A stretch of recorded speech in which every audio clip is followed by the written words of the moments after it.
to start playing. Yep, I'm going to start playing the first film.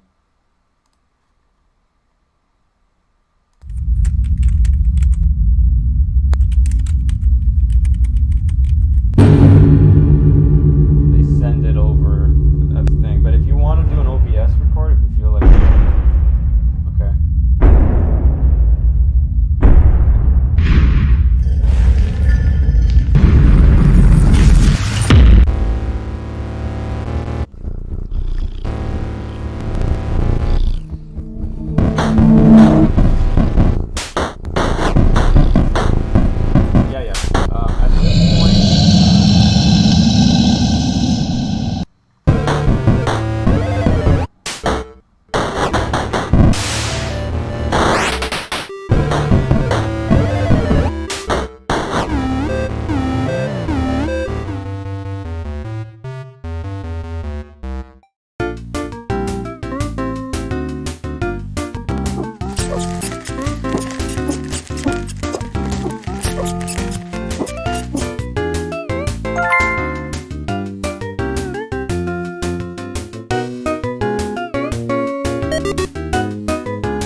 Give me that ball. Get off me. You follow me. Let go of it. Come on, give me that. Let go of the ball. Yeah. It's backyard football and you're trying to take my freaking head off. Hey, you're playing with Street 6. You're going to feel it. Come on, Quentin. That was a third down. We have one more drive to win this. Let's go. All right, boys. We score, we win Braggers until next year. Simple. Hey, Fifth Street's never won a neighborhood bowl, and this is our chance. Let's go Pistol Strong X Skate Dorothy. Pistol Strong X Skate Dorothy. On one-on-one. Ready? Break!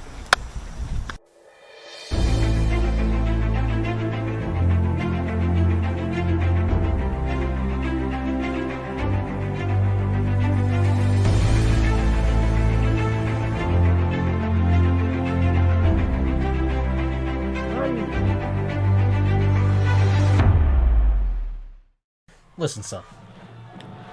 A quarterback at this level has eyes like a hawk, feet like a gazelle, is over 6 feet tall, and can drag a team of hopeless high school students through the depths of hell and back.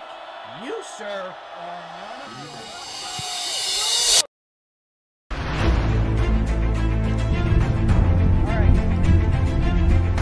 Blue 80. Blue 80. Down set.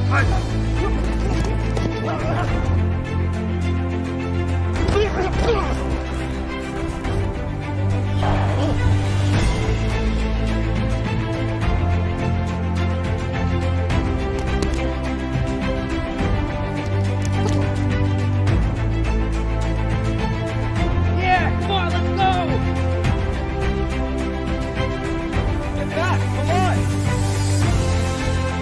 Ready.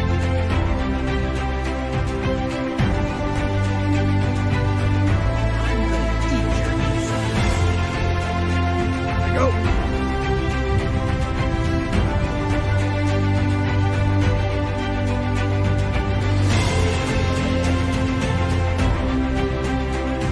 What was that? I'm trying my hardest! Down set.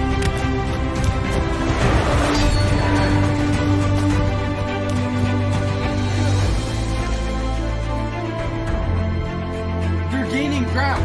Don't lose to them.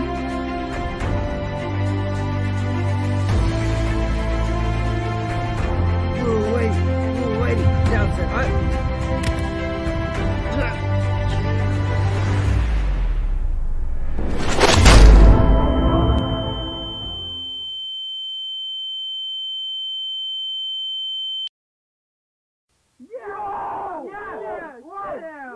That's what I'm talking about.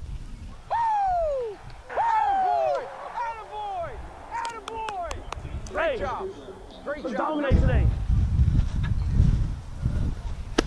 All right, boys. Final play. This one's gonna be a QB draw. Isaiah, your lead blocking. What about Ryan? Go for his legs.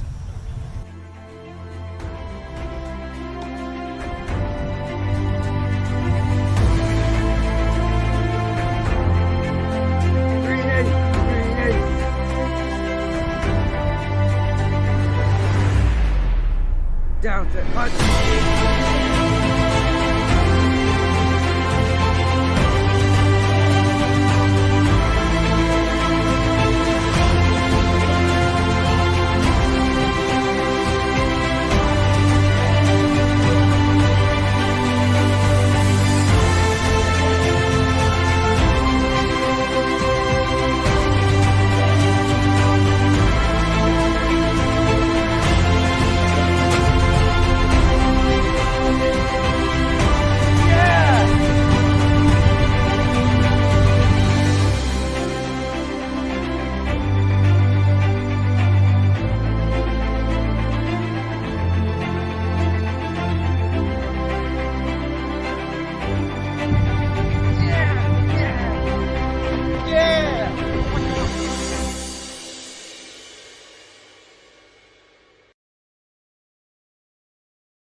pretty friendly for a stray. Friendliest one I've ever met. Clean, too. Let's get you inside, okay, buddy? Yeah.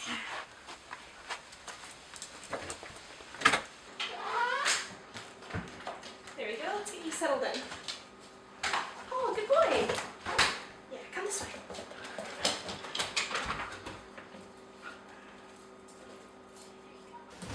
Good boy. Yeah. Come here. Let's get settled in, okay? Good boy. Yeah. You're probably hungry, aren't you? Yeah, I'm gonna go get you something to eat, then we'll find you a home, okay? You just stay here. Oh. Stay. Oh, you're good job.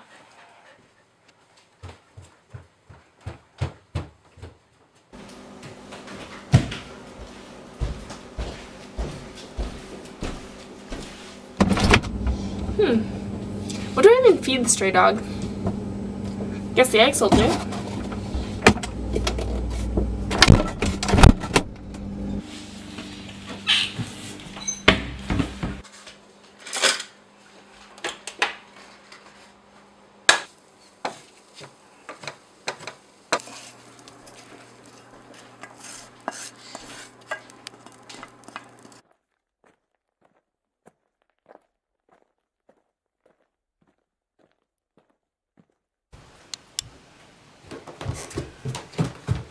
Here, boy, got some food for you.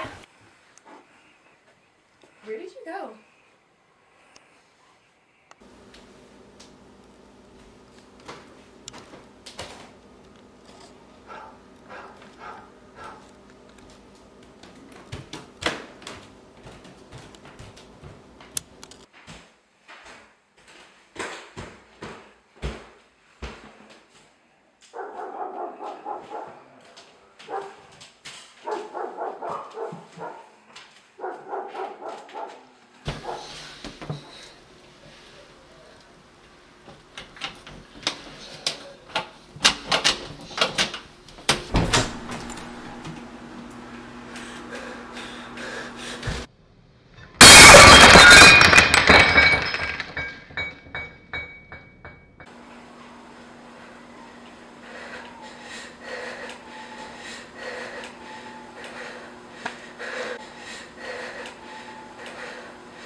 Hey, Bob.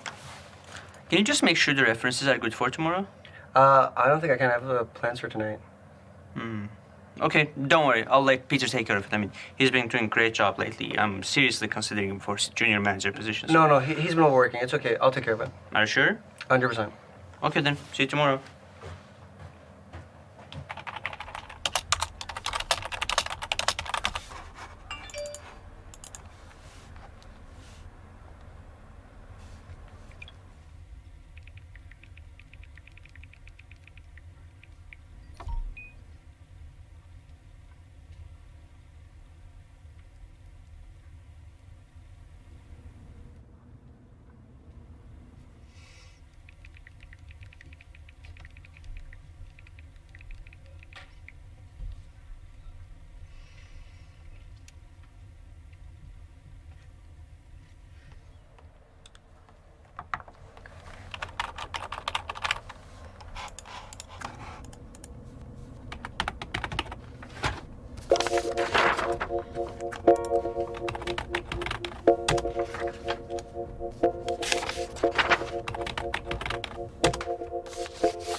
Could I have a table for two? You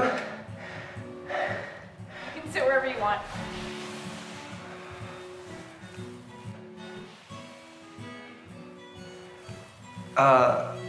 And an Earl Grey tea? Coming right up.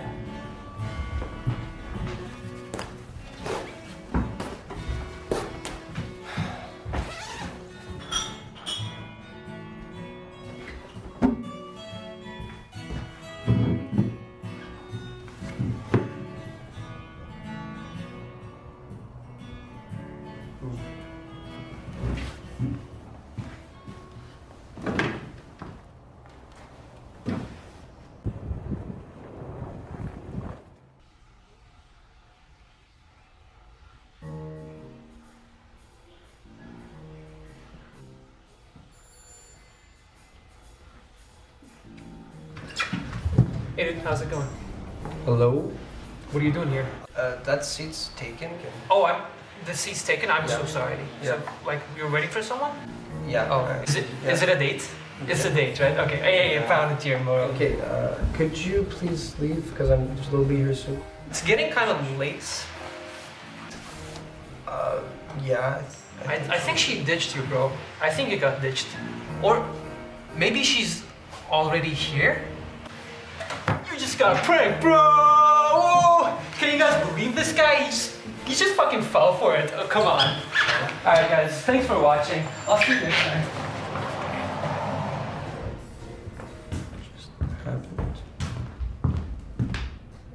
Sorry about your date. Thanks.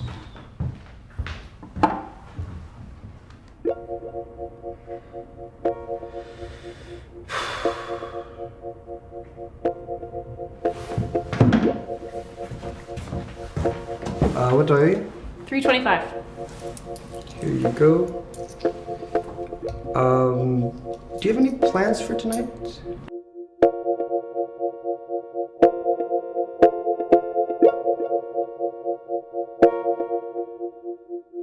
Saying this all year, y'all been, oh, Toronto's the best team in the league. I said, no. You said it. Yeah, I agree. Larry, because he does this every year in the playoffs. Listen, I like him, I respect him, but you gotta score. He shuts down during the playoffs. You gotta see the one thing. No, I'm just saying the one thing that's interesting is that it's consistent.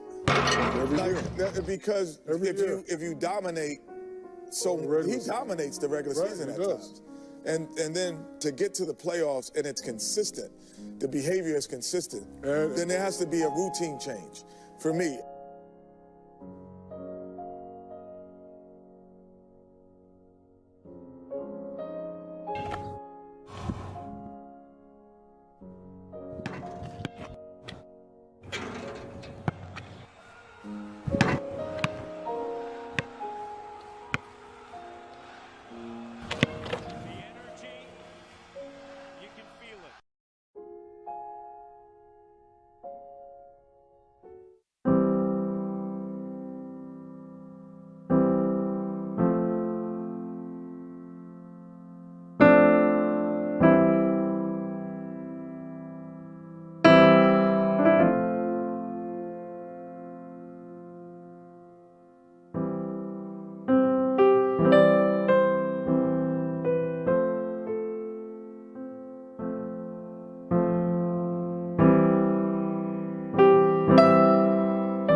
Ladies and gentlemen, welcome to the 5-minute film festival.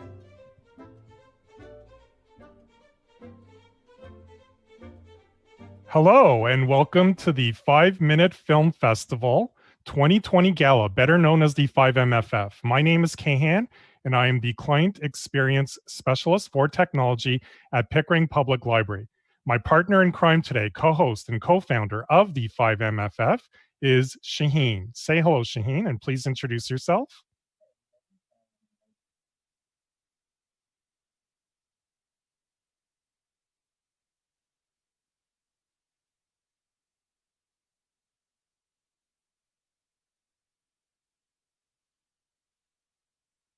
It's been quite the journey these last few weeks prepping for this event, but it's been a very interesting 2020 with COVID. But here we are. We finally made it. 5MFF 2020 Gala. Here we go. Yeah. So COVID really drastically changed the world so quickly. And what I find interesting about this year's crop of films is how some filmmakers really used this period to get creative. Yeah, you would think, with everything going on this year that we wouldn't get any entries or nobody would be bothered to really go out of their way to make something creative. You won't, it's almost like it's a daunting, situation. But through all of that, the great thing was we got some really creative stuff. I mean, it was like bedroom Hollywood in a way, right? You weren't really able to go out. You weren't able to, like last year, go into cafes and other venues and shoot a film, bring a whole crew with you. But we had Joseph actually film at one of the cafes in Toronto for one of his submissions, I think. Yeah, we had two actually. We had two. Yeah. One on the pre-show, if you guys were watching earlier, in their work life video. They shot it and they took over a cafe and they shot it in there. Nowadays, you can barely get in a cafe. But I mean, despite all that, it was amazing. You guys are going to see some really creative stuff, how people made use of what they had, and the enthusiasm with which they made their films was the most impressive thing. I think also COVID provided an opportunity for a lot of people, like during the lockdown, to actually use that time to write, right? I mean, that no perfect time than during a lockdown period where people are at home. To have an opportunity to do a lot of like screenwriting and such. Exactly, so. Yeah. The great thing, it was like, I think you could tell people were, watching a lot of films during this lockdown, as we all were, right? And so there was a lot of motivation. You could see a lot of inspired films, and you could pick out like, oh, I see a little bit of this director in this film, and I see a little bit of this actor in that film. So yeah, definitely a lot of people were watching and studying the craft a lot at home. Just as an aside, were there any good films that you've seen this year? You know what? Absolutely. I mean, I'm sure a lot of people can probably kind of feel me on this one, but while we were, sitting at home waiting for things to open up, I basically went through all of the Hayao Miyazaki films. So Spirited Away, Princess Mononoke, Howl's Moving Castle, all of them. Everything that Netflix could give us, we watched. A wholesome crop of movies, and so well made. It's incredible, how much work they put into those films, and it's nice to see that sort of classic animation style. Even though some of the newer ones were, computer generated, but it's still beautiful to see that sort of that hand drawn style in animated film. So I really enjoyed that. That was mostly one of my favorite films that I saw. Yeah. Anyone who knows me knows that I'm a big fan of Robert Rodriguez. So actually, I used 2020 as an opportunity to rewatch El Mariachi, one of my favorite films. Yeah. And after all these years, and to me, the movie still stands the test of time, like how he was able to make such an incredible feature-length movie shot on film stock, no less, all for $7,000. That's an incredible feat, even to this day with digital, let alone film. So, yeah. Well, I mean, it's a testament to what we're doing with our film festival, right? Everything we've been teaching in our workshops leading up to this since, I don't know, when was it, May, April, and really the nature of it, the type of films that we've been getting, that's what it's all about. 5 minutes. Make with what you've got, right? And that's really what, Robert Rodriguez was kind of portraying in his films, right? Yeah. Definitely And speaks then- volumes.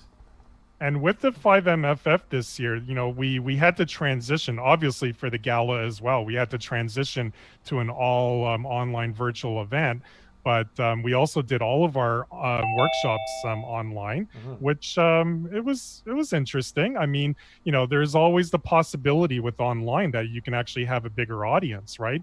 Like a physical building, always has restrictions as far as the amount of people you can have in the in a room at any given time, but so it's been quite challenging, I would say, but very interesting. And I think we've up to the challenge this year so far. Yeah, certainly. I mean, look at it this way. Last year, we had pretty much what was it? We fed over 100 people in our screening gala this time last year.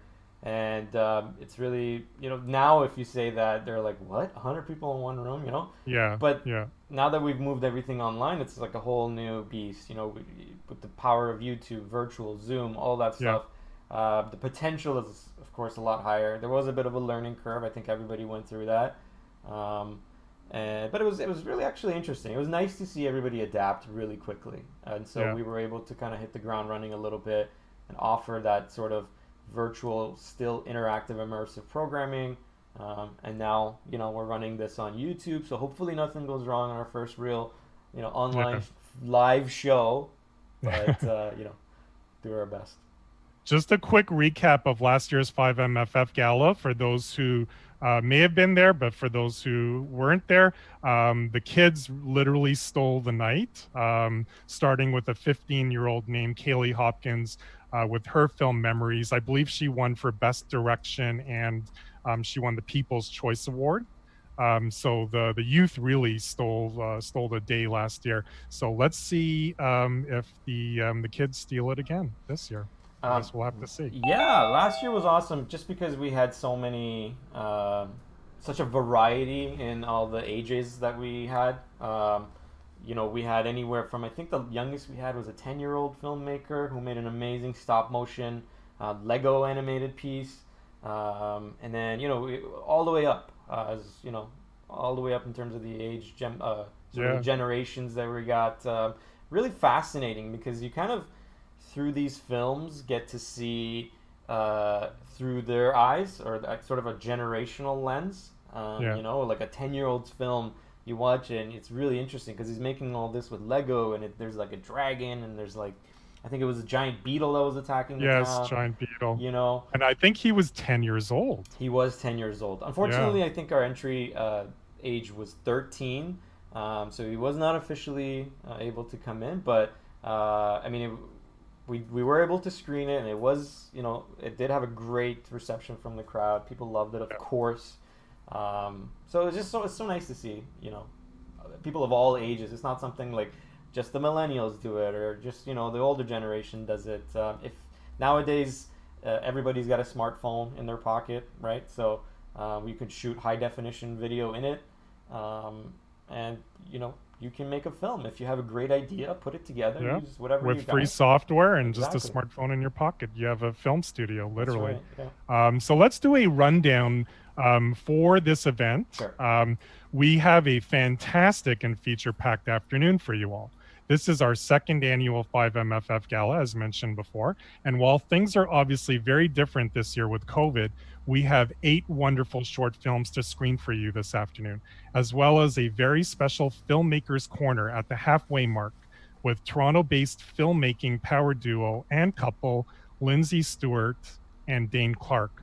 All of this will be followed by an awards ceremony where we will be handing out 4 awards for Best Directing, Best Editing, Best Cinematography, and finally, the coveted People's Choice Award for Best Film, where you, the audience, gets to pick and vote for your favorite film. So I want to draw your attention to the survey link in the YouTube description of this live stream. where you get to vote. But we kindly ask those of you who are sticking around for the entire event to wait until all those films are screened first. If you do, however, need to dip out before the event is finished, please feel free to vote for your favorite film at any time. It's one person, one vote. Simple as that. Just a couple of housekeeping items before we get started with our first screening of the afternoon. First, while we have strived to make this event as smooth and seamless as possible for you all, as Shaheen mentioned, this is our very first major virtual online event. So fingers crossed that everything goes without a hitch. Just know that we're trying our best, but seeing as this is a live event, anything can happen. Shaheen is at command control, and between the two of us, I believe we have 11 screens, between us that we're looking at. So there's a lot of stuff going on here. There is also anywhere between a 3 to 20-second lag in the live stream. So we'll try to get to your questions as quickly as possible. Second, please remember that when submitting your film for a future 5MFF, that it adheres to the technical specifications that we've laid out. Mainly being that you submit your film in HD quality, excuse me. Our minimum specification for that is 720.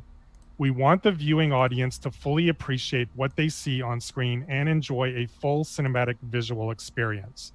So we please ask that you be mindful of this when submitting films in the future. Third, we also ask that when submitting to please make sure your film is in total 5 minutes running time or less, including credits. This is to ensure that we are fair across the board to all of the filmmakers. But we also want you to be challenged by making a film whereby your vision fits into a 5-minute window. It is called the 5-Minute Film Festival after all. Lastly, because of the nature of what we're doing this afternoon, it is important for us to stick to our schedule. We have certain filmmakers able to only join us for their segments.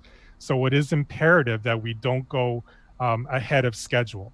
For that reason, if one of our Q&A sessions, for example, are shorter with a particular filmmaker, we may need to break for a few minutes and rejoin the stream on schedule. Please refer to the posted schedule for this event on the YouTube description in this live stream.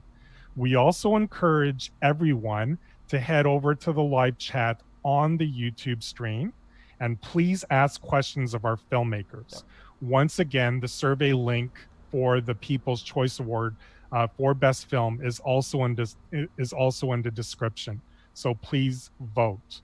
Shaheen, we really do want an interactive session this afternoon, so we really highly encourage everyone to head to the YouTube stream. There's a live chat going on, and you can vote for your favorite film with the survey link. Is there anything else you'd like to add before we get started? Yeah, as you said, if you're watching this stream, head in the chat, ask questions, make comments, just let us know how you feel.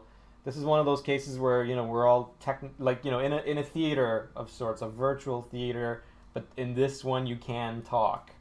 Right? Normally in real life, someone's going to throw, a Skittle at the back of your head if you're talking. But this one is opposite. We really want, if you're watching this, to, tell us how you feel. Ask us questions. We have a Q&A period right before the film, right after the film is streamed. And so it's nice if you'd like to interact with, the filmmakers, right? It's your chance to ask them questions, see what they can offer.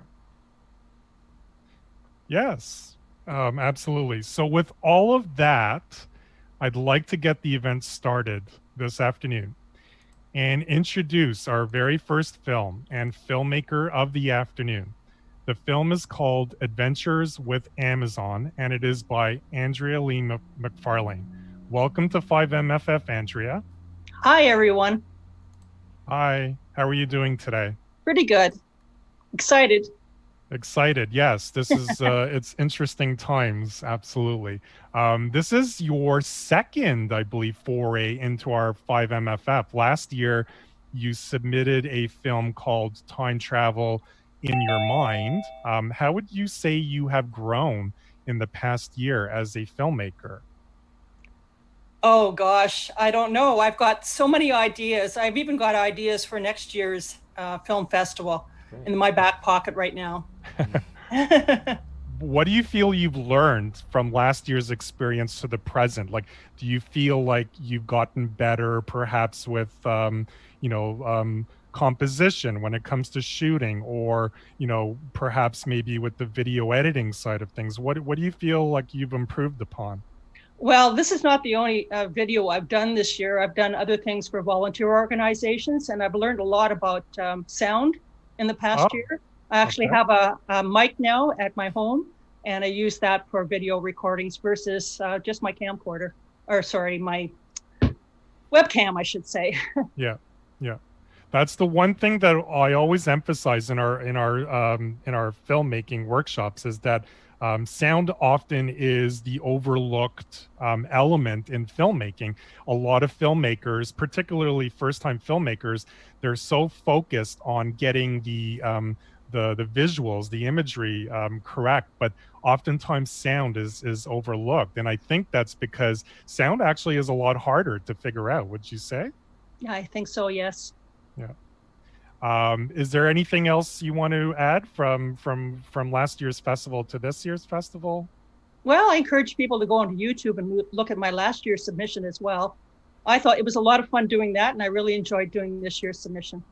And you have a channel on YouTube? Actually, it's out for public viewing. Okay. So you just look up Time Travel in Your Mind, and this year I'll be just look up Adventures with Amazon. Adventures with Amazon. Okay. So with all of that said, let's have a look at Adventures with Amazon. All right.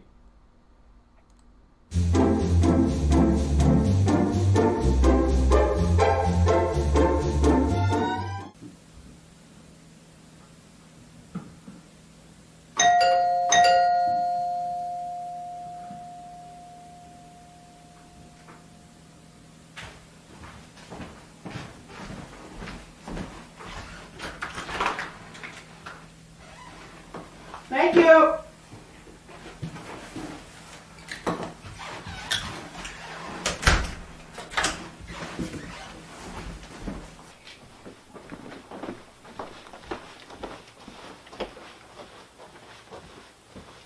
Hey, what's that? This is my order from Amazon. It is a home teleportation device. Really? How does that work?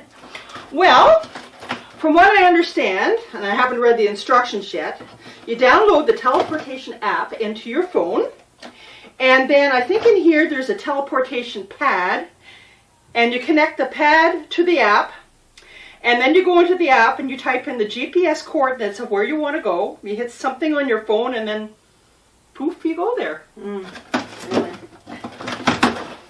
Okay. Okay, I think I got this thing figured out. Where are you going to go? Well, I think I'm going to do something simple to start off with. I think I'm just going to go down the street next to the grocery store. How do you get home? Well, according to this, I'm supposed to be able to hit the return button on the app, and then it's supposed to bring me back, so we'll see. But in worst case, I'll walk home. Well, good luck. Okay.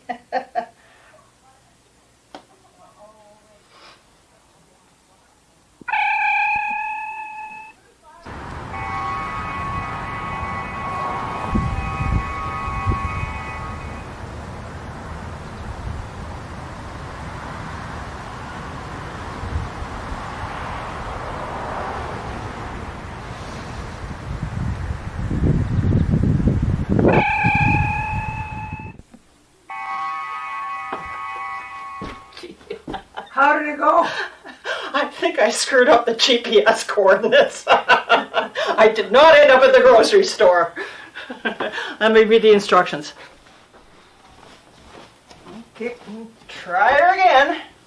Well, good luck again.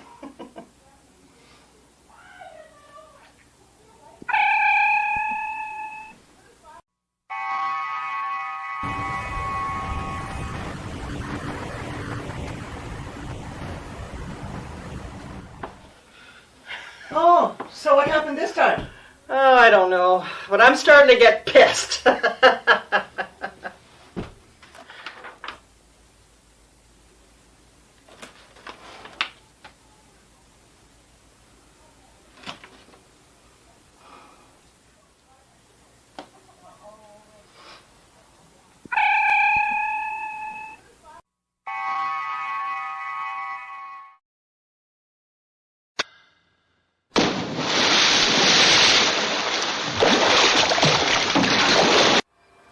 So, now what?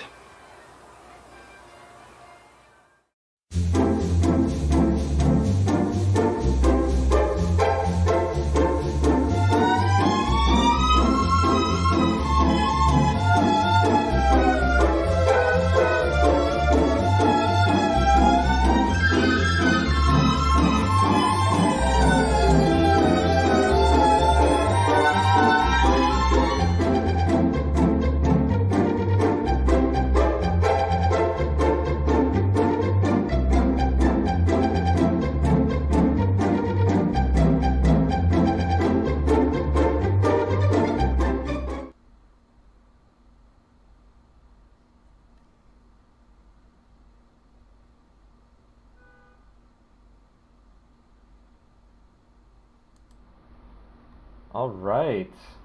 That was a great film, Andrea. Thank you so much for that, and I hope everyone enjoyed that one. I'm just going to ask her to unmute. Sorry about that, folks. There we go. We have Andrea back. Hi. Yes, so that was a very, very great film that you produced. I particularly loved the jump cuts that you did, you know, to do the teleportation little trickery there. I mean, so simple yet so effective, right? Right. So last year, your film had to do with time travel. This year's film had to do with teleportation. Do you feel like this year's film was a compliment to last year's?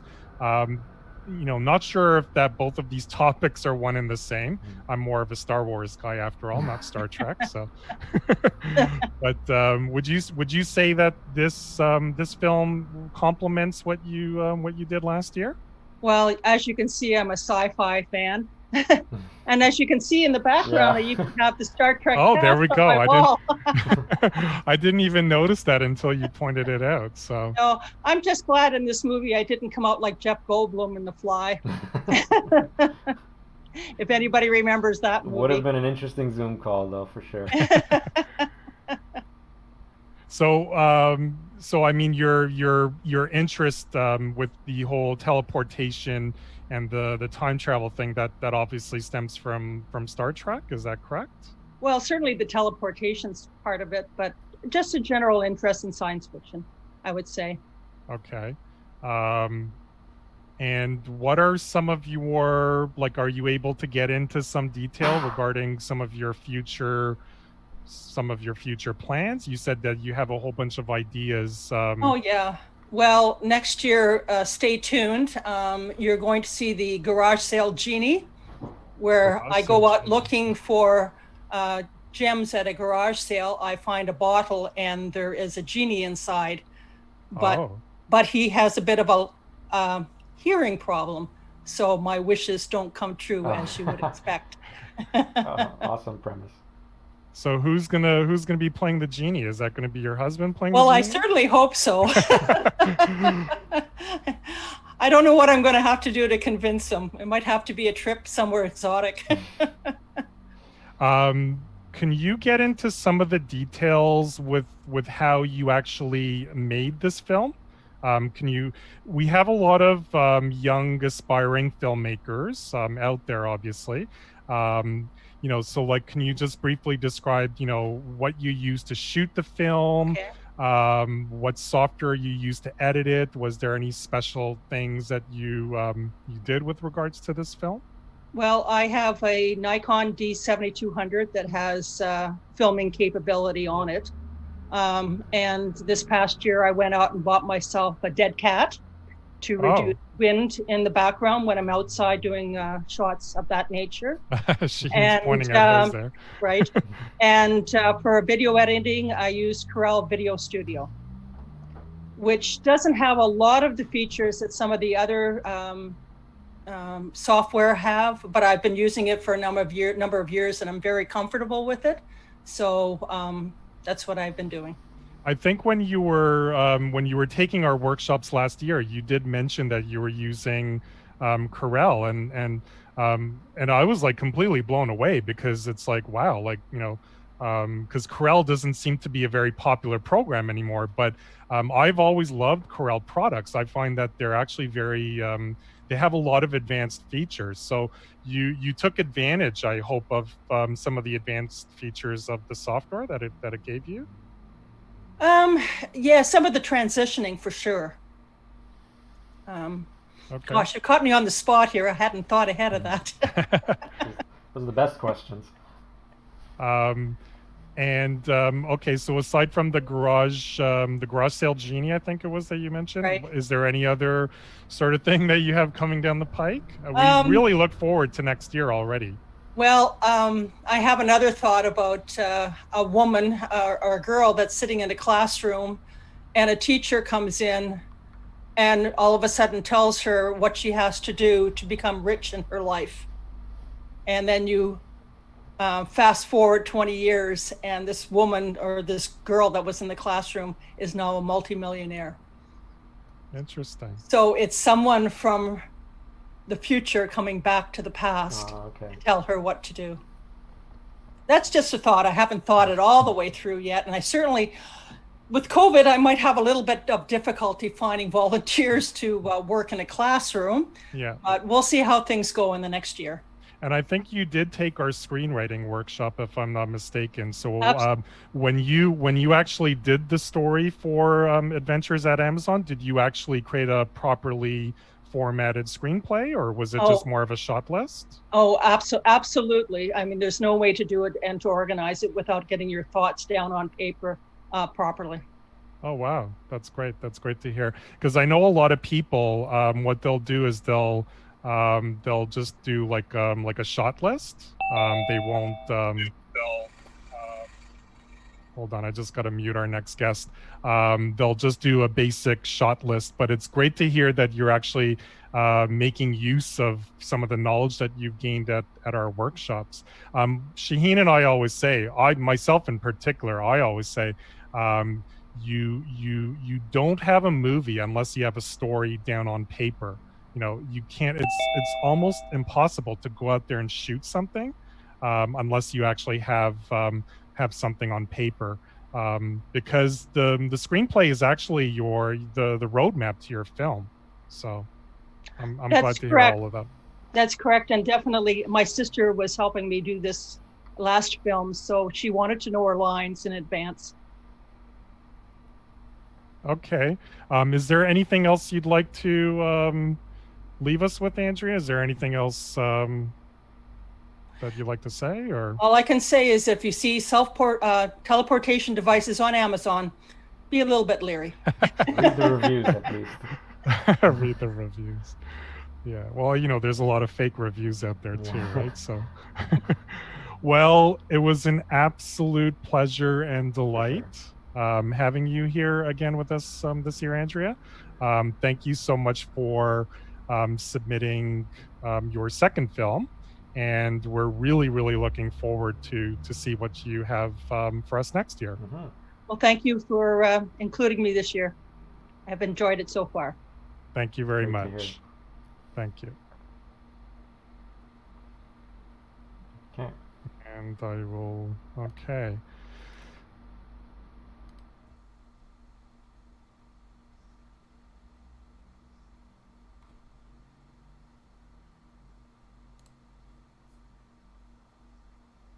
With their film called Aren't You Sweet?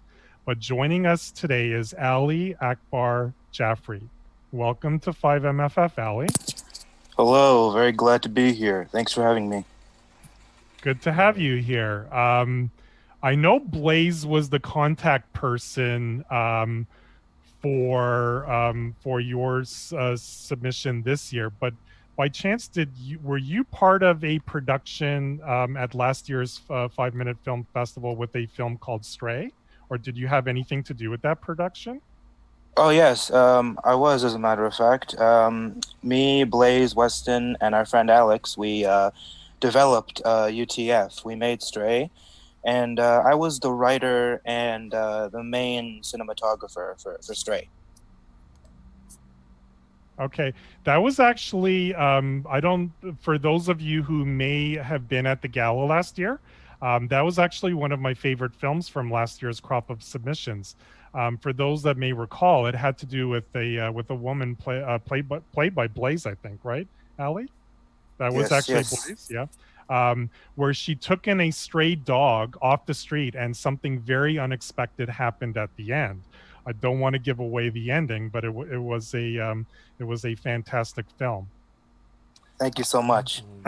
Very eerie. Now, very eerie, yes. Now, you mentioned UTF. Is that your production company that you, Weston, and Blaze started? Yes, absolutely. UTF is our little short for used tissue films.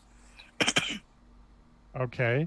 And what are some of your long-term goals with regards to used tissue films? Like, is this something, I don't know how old you are, Ellie, but is this something that you want to pursue as a full-time career possibility? Like, you want to be a filmmaker, director in the future with some bigger productions?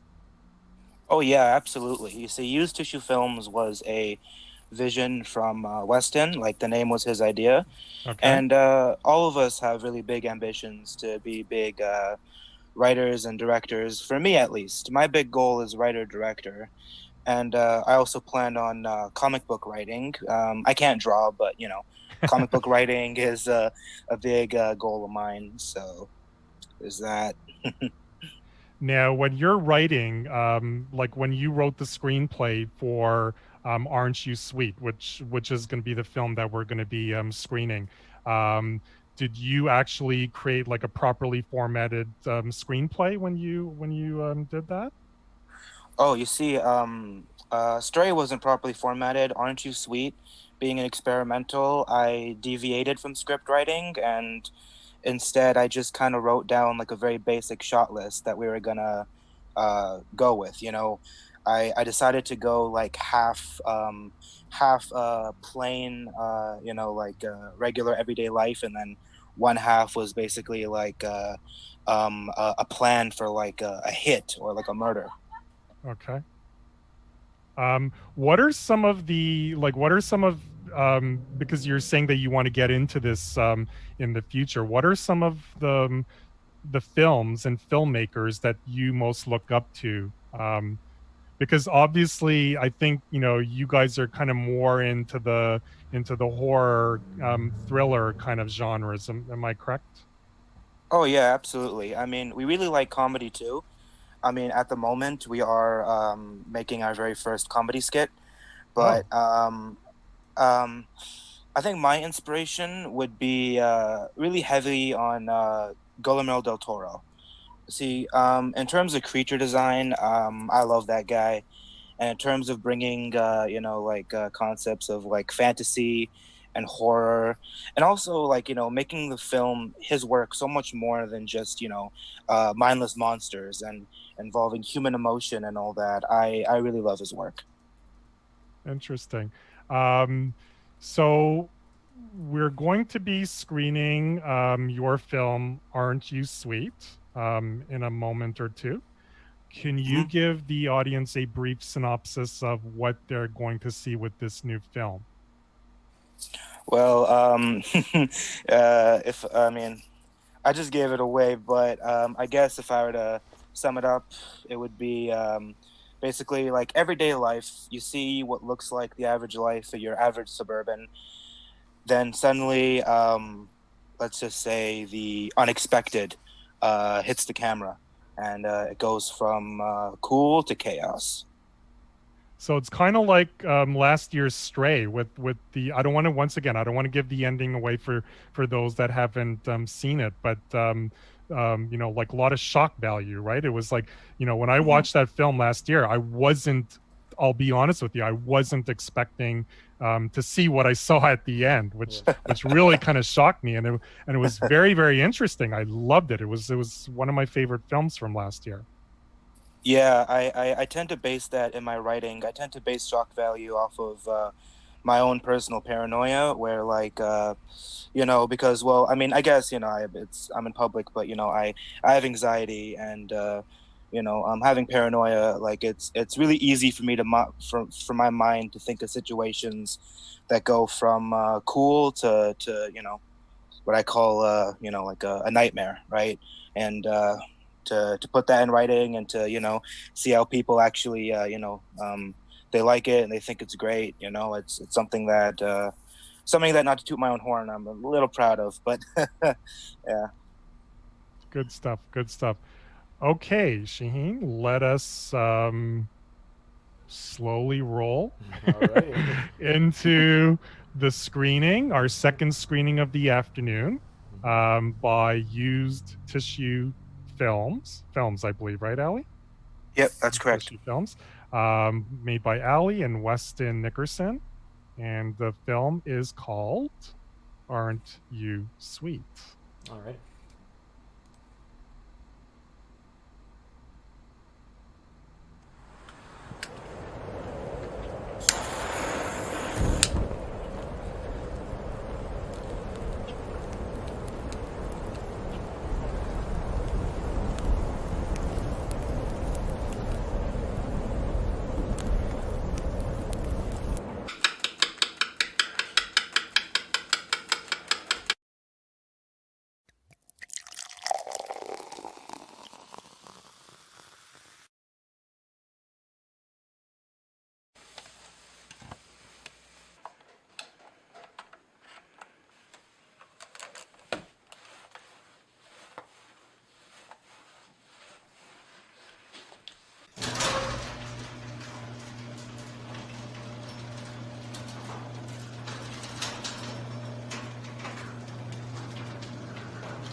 Okay, that was pretty chilling, I gotta say.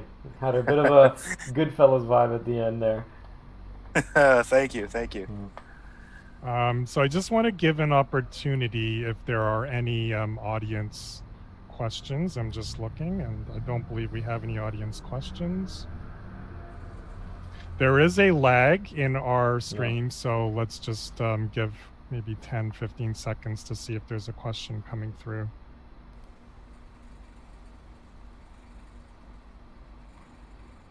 And if you are watching it through our website, make sure if you want to participate in the chat, you can just click on the the stream. It'll say open on YouTube. From there, you can actually access the chat and let us know if you have any comments or questions for the artists today. Yes. So Ali, I noticed lots of nice cinematic bokeh in many of your shots, like the stack of pancakes, for example. And there was a lot of close-up shots and all that. I'm assuming that you guys used a proper camera over a smartphone when you filmed Aren't You Sweet? Yeah, we filmed it on my D7000, Nikon D7000, Good choice. and thank you. And Weston edited it on iMovie. Now, was there any consideration when it came to, like, was there any special techniques that you guys used with regards to camera movements? The reason I'm asking this question, we have a lot of, we use 5MFF also as an opportunity to also learn from one another, right? As all of us being aspiring filmmakers or established filmmakers, it's nice to learn techniques from one another. So what can you tell us more about the making of this film? Like, what sort of techniques did you use? Was there any special technique that you used? In terms of shooting technique, I'll be honest, there isn't really any that I put in play. I mean, yeah, I guess Aren't You Sweet, being an experimental, I wanted to put all the focus on concept.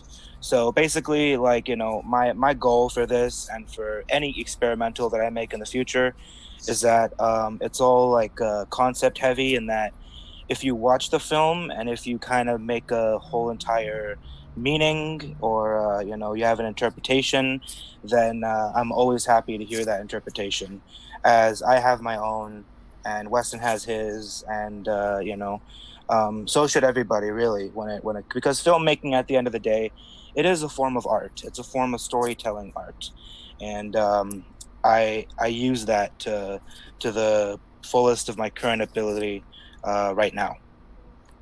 Great.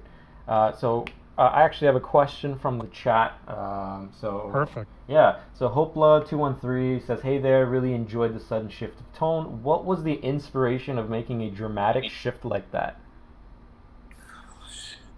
Basically, if you want my interpretation, Aren't You Sweet is supposed to represent how in life a person's mental state can go from pretty much like the perfect guy, like, oh look at that guy, he's got everything figured out, right? He's all good. And then it can happen in years, it can happen in months, it can happen in days. It shifts. It goes from good to bad, and simply due to the fact that everybody has something bad inside of them that it's their responsibility to hold in. And for some people, it lets loose, and either they have control of it and sometimes they don't. And when it does, you kind of see what you see in this film right here. Like, when you don't see somebody in years and they've changed, last time you saw them, hey, they're this great guy, they're full of life energy. Next time you see them, they're a mess, to put it frankly. They're ruined. Yeah. And that ruining, we don't see it, right? We rarely see other people's struggles. So when you don't see other people's struggles, you see what you see in Aren't You Sweet. Basically, it opens up with, hey, aren't you sweet? And then boom, like, life happens, and it can get crazy, Yeah. Yeah, that's Kathleen kind of M does. yeah. Sorry, Shane. Kathleen M does also have a question. Did you want to read it out? Yep. Thanks for answering the last question, by the way. I had the sort of the same feeling as what you just described. So Kathleen M is asking, was the view? This is a really good question. Was the view the entire time from the killer, or was it part of it from the victim's perspective? Like, who are we looking at it through? Oh, the victim was basically just another prop in the killer's eyes. So basically, Mr. Sweet, it's mostly his interpretation of what's happening in his life, and unfortunately, it's what other people see as well, because people tend to think less about the victims and more about the perpetrator. Very interesting. Perfect. We just want to thank you so much, Ali, for joining us this afternoon. Yeah. Thank you so much for having me. Absolutely. We really, really enjoyed our time with you today, and we hope that Used Tissue Films will submit another film next year, hopefully, for our 3rd annual 5MFF. It's a great tradition Absolutely, so far, absolutely. Yeah, and Ali, make sure, I mean, if you want, in the chat, there's a lot of comments and questions going on still about the film, so tune into that to see what other people are saying about it. Sure thing, Yeah, absolutely. awesome Thank film. you so much. Yeah. Yep. Okay, thank you, Ali. Bye-bye. Bye. Okay, so our 3rd film of the day is titled Inescapable, and it is by Ruth Huang. I just want to welcome Ruth to 5MFF. Thank you. Thank you so much. Hi, Ruth. How are you doing today? I'm good. Yeah. Yeah. This is your first time submitting to the 5-Minute Film Festival? Yes, yes it is. Have you made other short films in the past? So I haven't attended any of the programs that were revolved around the 5-Minute Film Festival, but I think the year before you guys started the 5-Minute Film Festival, I did a workshop for like teens, and it was just like make a film in one day. And so that's where I really got my interest in filmmaking. Oh, That's good to okay. hear. I didn't realize that. Sorry, Shaheen. I said that's good to hear. Yeah.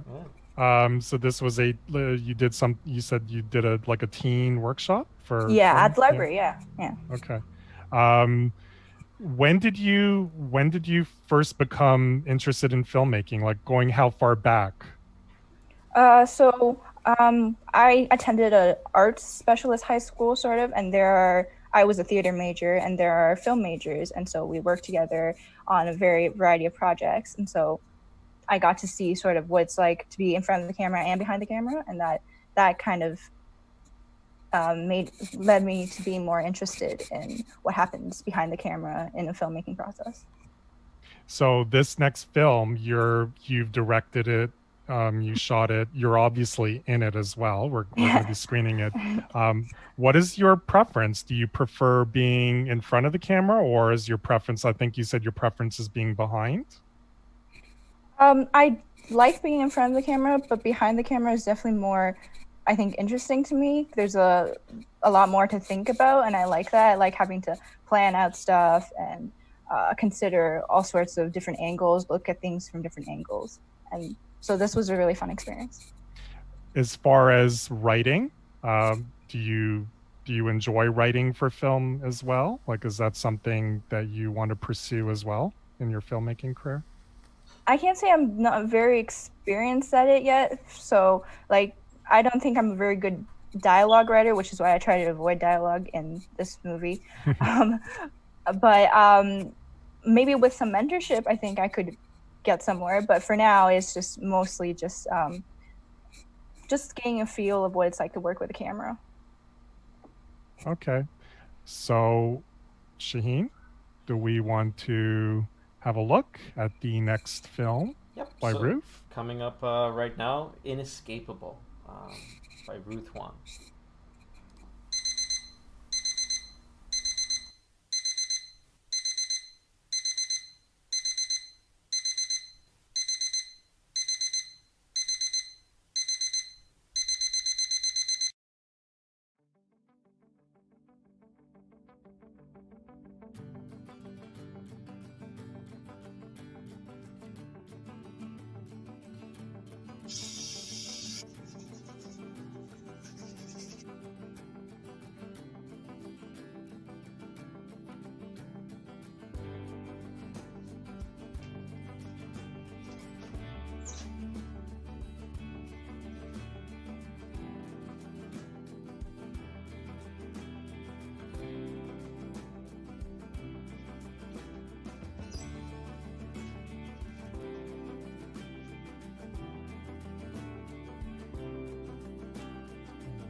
All right. I was just mentioning to Ruth about this film.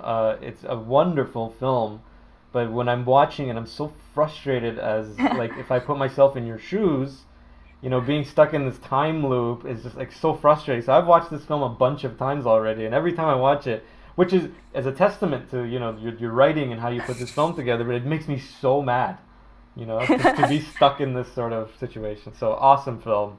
Thank you for making this one. Thank you so much. It actually reminds me a little bit about the film Groundhog Day by Bill Murray. Yes. How he's just reliving the same thing over and over again. How did you come up with the storyline, Ruth? Well, so I was just looking at you guys, when I heard you guys extended the due date for the 5-Minute Film Festival, I was Correct. I had just finished summer school. I was doing summer school at first, so I didn't plan on, and so I was just trying to think of a storyline that I could do easily and something that I was interested in doing, maybe not thinking of anything that was too complicated to film or anything. And one of my favorite TV shows came to an end this summer, and they did a time loop episode in the final season, and it was like one of the funniest things I've ever seen. And I remember watching it and thinking, like, how would that be to film, because you have to do different versions of the same shot over and over again. So it'd be interesting for the actor to have to play it with a slightly different intonation every time, and also be interesting for the director to have to figure out how to work the camera in a way to make the storyline clear. And so I really wanted to explore that, and so I thought, this is my opportunity. Why not? Let's give it a try, and I have nothing to lose, right? So of course, yeah. And potentially something to win. And then because of the whole COVID thing, what I find interesting is, once again, like you said, Ruth, that you used an opportunity to film something simple. You did it at your house, I'm assuming. And it was just a very creative, simple story, but very effective.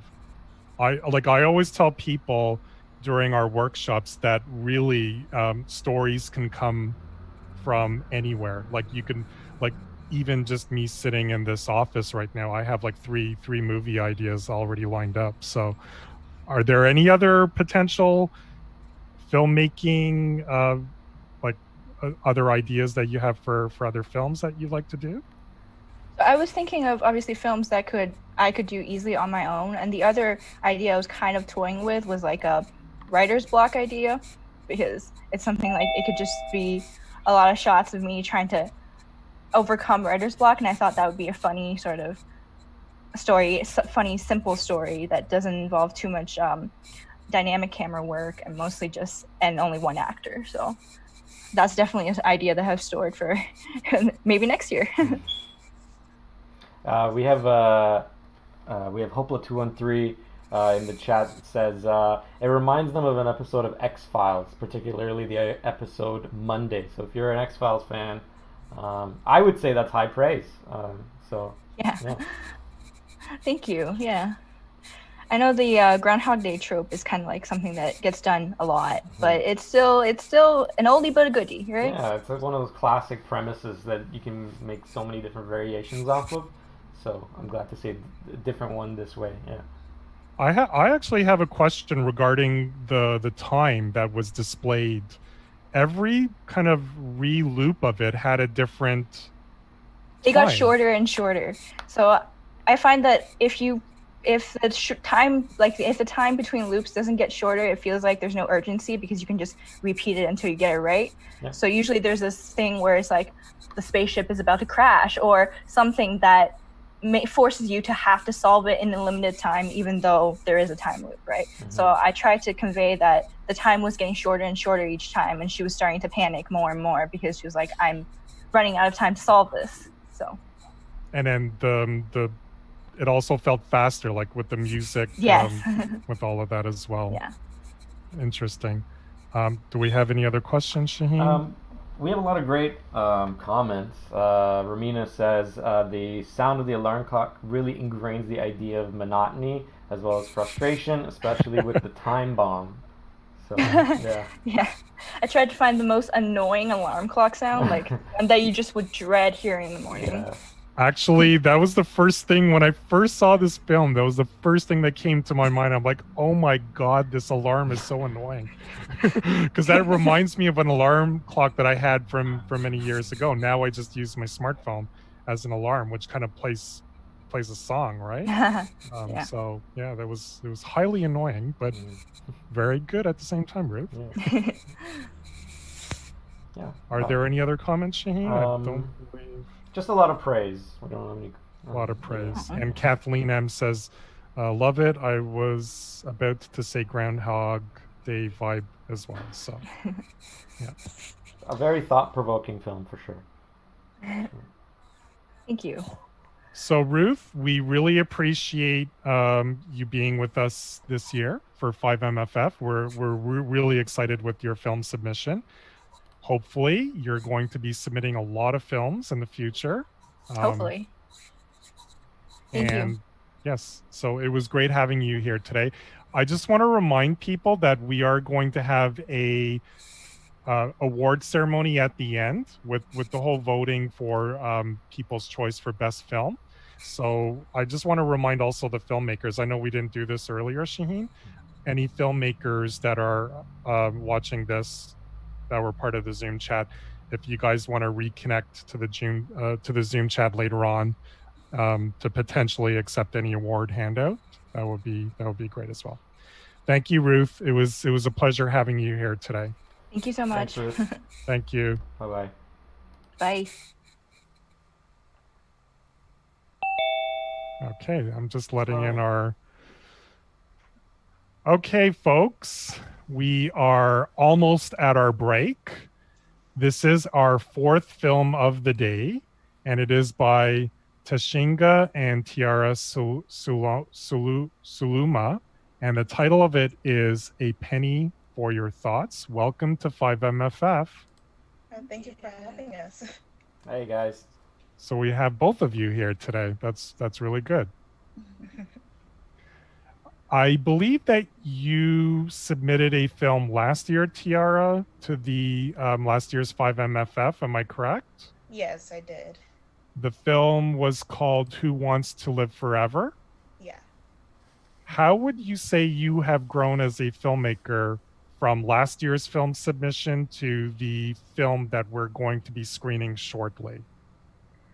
I think I've grown in scheduling because I also wrote the script for last year's, and my sister and I shot it last year, but we didn't really plan it well. But this year we've definitely had planning on hold, so much better now. And that is Tashinga next to you?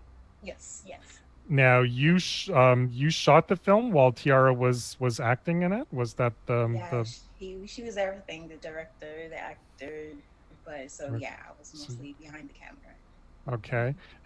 Are we looking at a filmmaker power duo here for the future? Maybe so. Who knows?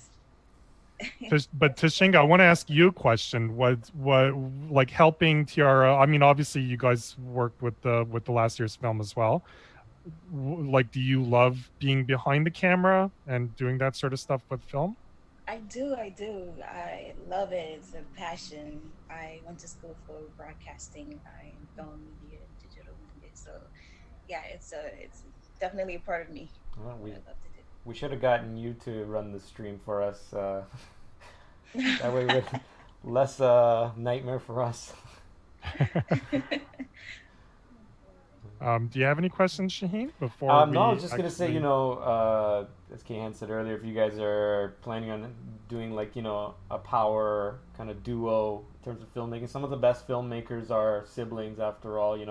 The Farley brothers, the Wachowski sisters, the Coen brothers, yep. So on and so on. So if you guys continue this trend as we're about to see with the next film, you got some real great potential.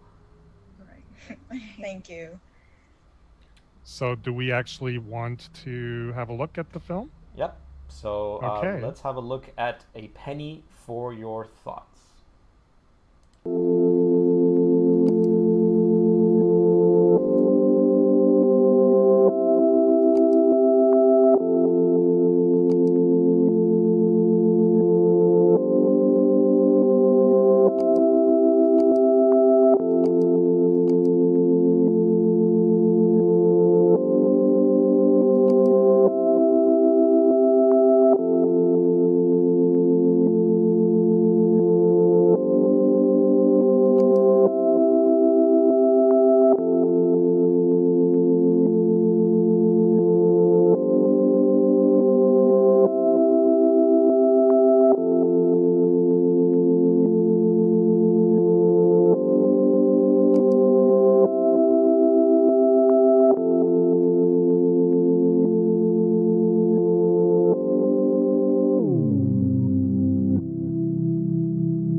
Congratulations on your purchase of ThinkSync. This cutting edge. The purchase of this device does draft you into the next Latvia and war app. Side effects may include forgetfulness, depression, more depression. Just insert it into your ear and the device will simply activate.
Okay, I got some very heavy, like Black Mirror vibes from that. Totally, yeah. Yeah, right? So, I mean, if you guys should be writing for them, for sure.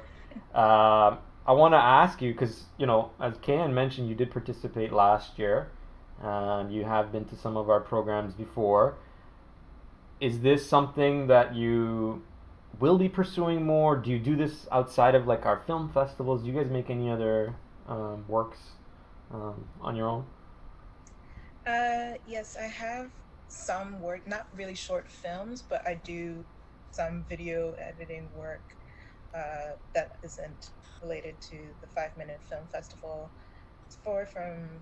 As writing, I don't do much short film writing aside from this, but I have like screenplay ideas that I do in my free time. Mm-hmm. But yeah, it's something that I definitely want to pursue in the future.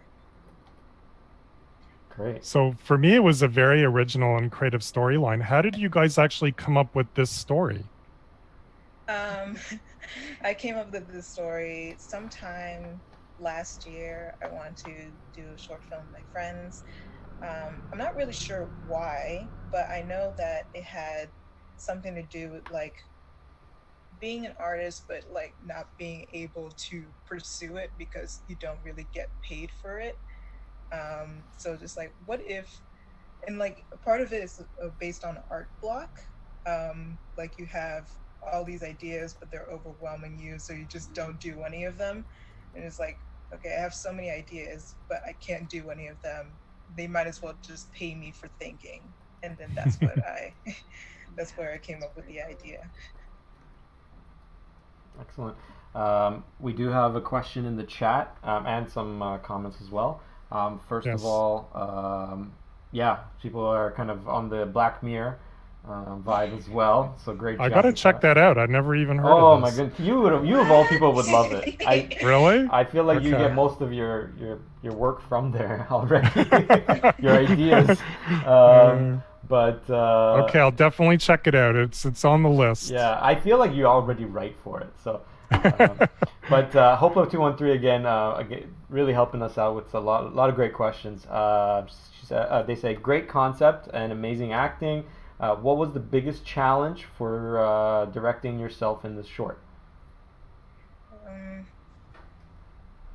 I don't know. The falling scene was really hard to make it believable that I could fall.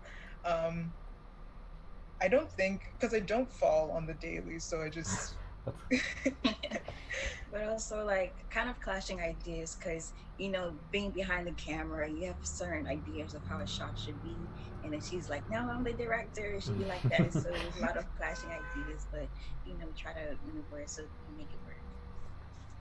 That actually is a very good question that I think Hoplo 213 asked.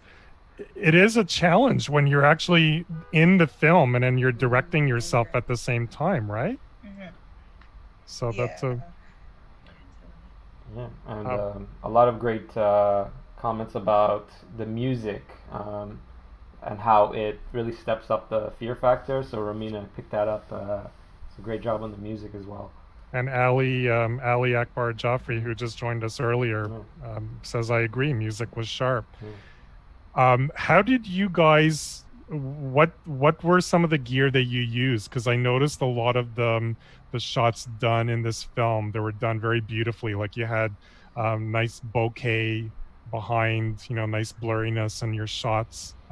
Can you go into a little bit about the technicals of how you made the film? Yeah, sure. So I used a very old Sony handheld camcorder. I think it's an NX Cam. Oh wow! So I was pretty worried because it doesn't do too well in the dark, and most of the shots were filmed in the dark. So I never would have been able to tell. That's amazing. I was gonna say some SLR. SLR. A really bright LED light in the back, so it's pretty much the light, the camera, and the tripod. Can I just say how much of a testament it is to being a good filmmaker is you can make something like that with what you've got. I mean, not to put down anything, but you know, you would never think anyone in this day and age would shoot with an old Sony camcorder. Right. Watching the film, you think, oh, that's got to be, you know, a Nikon or a Canon D7000 or a 5D or whatever, and you tell us it's an old, you know, camcorder. And you've got that beautiful bokeh and the way you're coming up close and it's still focusing. Awesome job making use of your equipment. I always say use a camera to your highest potential, to its highest potential. Like, don't just be quick to buy a new camera before you really use it. Mm-hmm. Absolutely. That's actually one thing that I always mention, Shaheen, in our workshops, is the fact that it's very important that when you're out in a film shoot that you know your camera, like know all of the settings, know where everything is, you know, don't leave anything to chance. You don't want to be out on a film shoot and have any surprises, correct? Yeah, I say as well, usually you don't compliment a chef for how good their stove is, right? It's about what they're able to produce with it, and you guys, you know, produced a 5-star meal with, you know, a campfire. You know, I don't want to put down your equipment at all, don't get me wrong, but you guys made something really awesome with what you got. So yeah, and the screen capture as well was a big hit with everybody. Romina commented about how makes you feel like you're actually stuck in the technology. So really good comment there. Sometimes it's technology that trips us up, and Robert Rodriguez always used to say, just use what you have. I mean, he cut El Mariachi using two VCRs. So use what you have, folks. That's really, yeah. So I just want to thank you guys for joining us today. We absolutely enjoyed last year's film submission as well as this year's film submission. We are absolutely looking forward to so much more from you guys. And I just want to thank you once again. Of course, yeah. Thank you so much. And please keep submitting excellent films like this for every year. We want to see a film It's every almost year. a must to see you next year. We'll do that, of course. Okay, so we are now heading into our 15-minute break. Please do what you need to do. Use the washroom, make some popcorn, stretch your legs. We will be back live at 2:30 p.m. where we will have our Filmmakers Corner session with Linsey, Stewart, and Dane Clark. See you on the other side.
And we are back.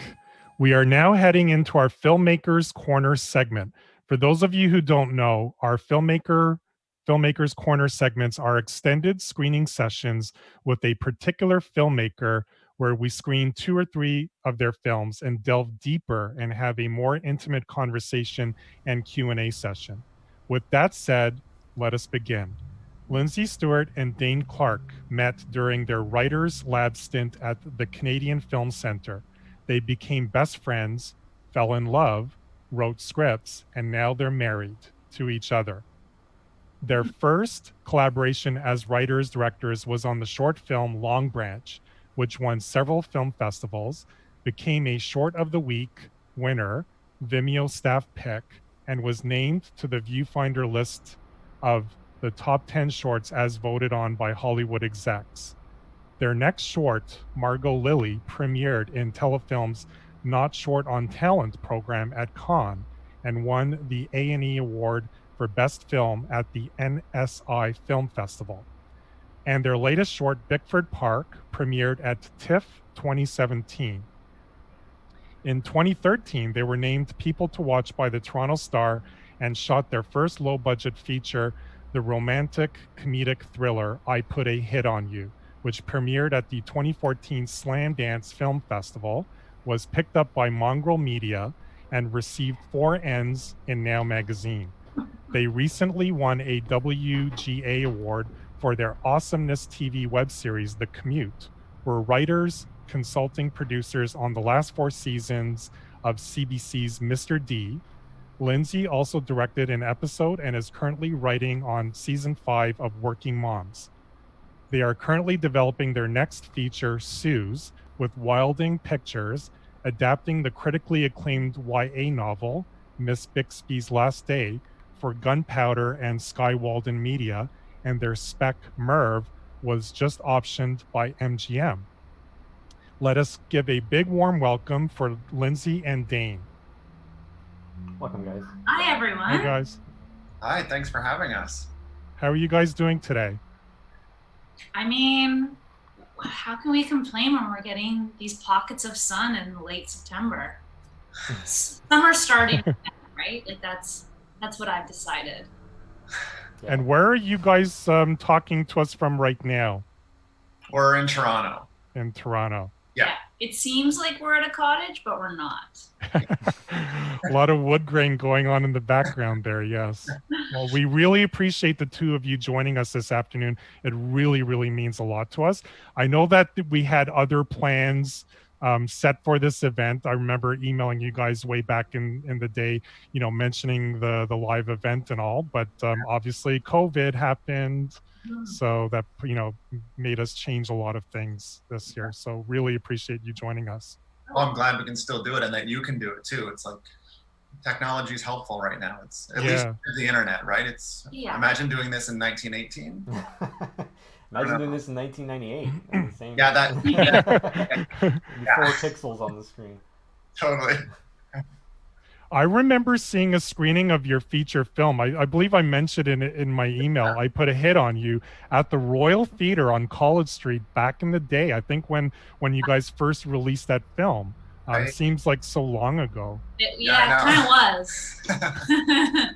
That's so nice. You're such a diehard. We love that. Yeah, that was a fun screening. I mean, we have fond memories of that film too. But we're also dying to make our next feature, which we're in the midst of trying to make that happen when this is when there's a right time to do it.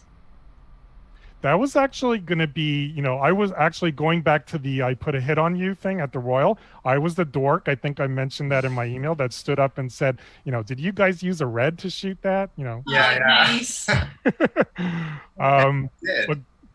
But going back to the whole COVID thing, I think, Linsey, you just mentioned a moment ago about how it put a damper. That was actually going to be one of my questions. So, how did you guys, what did 2020 look for you guys? Was it a lot of writing? Because I know that you guys actually, are writers first and foremost. So, what did 2020 look for Linsey and Dane? Hot, amazing, exciting, and then now delayed. Yeah, January was looking exciting for us. We were like, Linsey was in California writing on Working Moms, and I was going to come down in March 16th to be exact. I had a plane ticket booked. I was going to go down and meet her, and then everything shut down on March 13th, and so didn't end up going. Was happy to be in Canada, and then we kind of just like regrouped and everything switched over to Zoom, and we've been able to take advantage by catching up on some writing as well, finishing drafts of a feature and a TV pilot and all that jazz, while Linsey was working on Working Moms which as well. Maintained itself through Zoom up until mid-August, and now they're shooting. They started production, which is great. Yeah, so she did this 10 hours a day. Yeah. In the writer's room. Which, was this like lovely distraction. I think Dane had the harder job out of two of us. Like, sure, it was taxing on me, but again, it was those sort of conflicting feelings because here I am at the job in a really weird time, and it was this great distraction, whereas Dane kind of had to self-motivate through that time. And like a lot of creative people, it was challenging trying to dig in and be funny and be motivated and be productive. But one thing that's sort of interesting is because so many people, because everyone was in this situation, as we got some access to people that maybe we wouldn't normally have. You can pop in for a meeting with somebody because they're like, I can, lay out 30 minutes to quickly meet them and say hi. So on one hand, I think people were lonely and wanting to have any sort of interaction with somebody. So we were able to kind of continue meetings on projects that maybe we would have had to have gone to LA to have them. But in this particular instance, it was kind of, the doors were open a little bit more just to keep these conversations going. Would you say? Yeah. Yeah. Now, I put a hit on you. That was 2013 or 2014? I can't remember the exact date. I think we finished shooting in 2013, but 2014 was when it screened.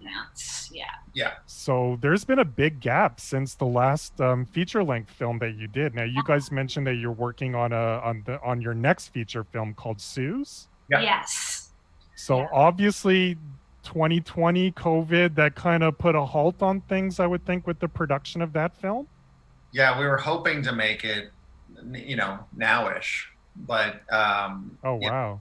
So that kind of got in the way. So hopefully in the spring or whatever.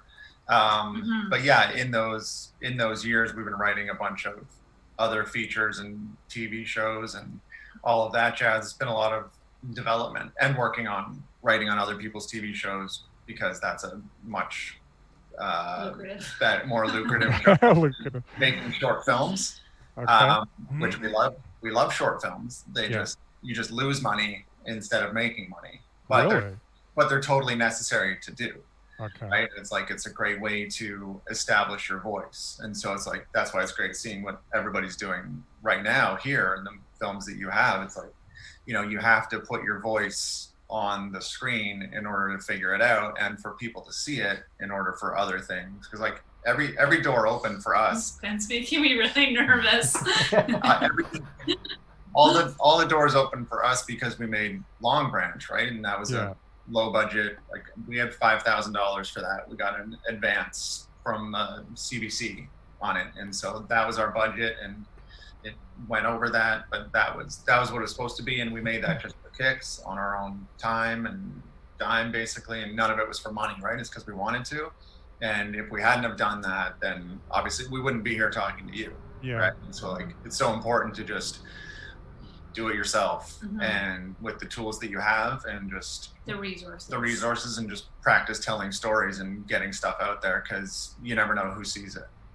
That's interesting, though, that you guys say that. You see, I'm learning something new. I had no idea that was the case, that with short films, that you're actually losing money. on a short? Well, I mean, yeah, not like you're not getting paid essentially for for those ones, right? For the ones that you do for fun. Yeah. And the only reason that we lost money is because one of the trucks drove into the parking garage and and damaged the corner. Things that happen at 4 in the morning. Yeah, it would have happened to if I was driving, it would have happened to anybody. And so that wasn't covered by insurance, and that ended up costing a lot of money. So yeah, when you see the movie when they're biking underneath the garage thing, that's what the U-Haul truck ran into. So that ended up costing us money. Basically, you don't do shorts for the money, but you do them for the love. To get the word out. And to get the word out about you and your project and your voice and your style and that's sort of what you're paying into. Yeah. Which pays yourself in some aspects. Now, like with features though, like I know that you guys only did the one feature so far, but there was no money lost doing the feature, I would hope? No. Okay. No money lost, and technically no money made. Okay. Because it was a super low budget as well, right? It's like that was a $60,000 movie, and we crowdsourced half of that, and so that was again just like something we wanted to make, and we took advantage of another grant that we had, and made it out of love. I just want to ask a question that's actually a little bit more personal. Like, how long have you guys actually been together, both as a couple and as a filmmaking duo? Yeah, no, it's not too personal at all. we were expecting way worse. Yeah. Well, I mean, I know you guys met at your writers stint at the Yeah, I mean, we really, so that was 2008, 2009 is like when we spent time in that program together, and we were in the feature film writing lab together, and you get close because there's only 5 in this lab, and so Dane and I had this commute, I mean, similar in a lot of ways to Long Branch, where we both had to come from pretty long distance journeys to get to the program every day, and that's how we just became friends first and foremost, and then we realized that we had a lot of similarities in terms of the stories we like to tell and the movies that we constantly referenced, and then we wrote a short film for one of the directors there, and that was sort of a surprising experience for us. Less so for Dane. I think he enjoyed having someone to collaborate with. I was more like ego-based, where I thought, hey, I can't write with somebody. This won't feel the same if I collaborate. I have to be a sole lonely writer, in order to feel kind of, I don't know, validated. Stupid, I know. But it was. And I had a crush on her at the same time. So it was exciting to be like sitting across from a real dreamboat that's also a great brain and makes my writing a lot better, and it was just enjoyable to work with. So that was. Yeah. It was. I was overstimulated. So it was. You're getting all that, Linsey? I was understimulated from that point. But no, it's true. I mean, there was like this lovely sort of vibe and energy that was happening. But of course there was the confusion of like, do I want to date another broke filmmaker? And so there was, I didn't. There was a lovely gray zone that we don't need to get into unless we want to do like an offshoot after this. We're happy to divulge into all of that. We could delay the next films. We could live all day. Yeah. Juicy stuff. We're gonna treat this as couples therapy. Yeah. Whole afternoon and just really open it up. But just to finish it off, I would say that we sort of avoided working together outside of the film center for almost 2 years, and then we did the short. Then we sort of felt that we were at these places in our careers where it didn't quite feel that things were adding up, or things weren't necessarily falling in place as we had hoped or what we thought we were going to be as filmmakers. And so we kind of like had this come to Jesus conversation of, what did we want to do? What was the point of this?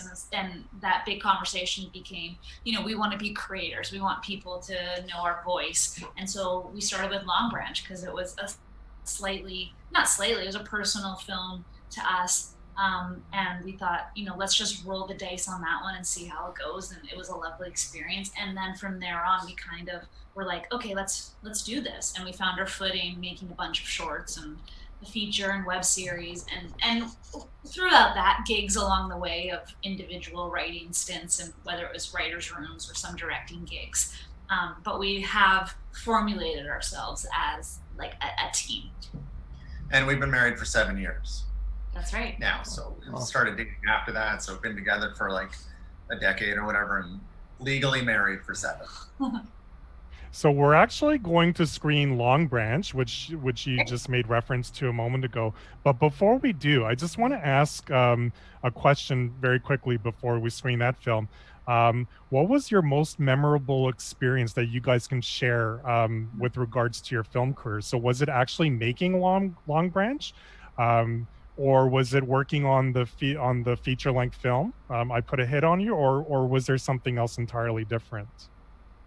I mean, they've all been different, and we've learned, and they all hold a special place in our heart. I mean, just because we're going to be talking about Long Branch, I think there was something special, and there was something, the first of everything are kind of exciting. I remember writing my first script that got me into the film center. I didn't know what I was doing, and I remember it not being agonizing. Now writing is kind of agonizing. I love it, right. But it's beautiful. And I think with Long Branch too, it's like we just didn't have any comparisons. We didn't necessarily have pressure. It was kind of like, let's just see what happens. So I think there was a freedom in that I don't know if we'll ever have again, because now you have expectations. You have goals.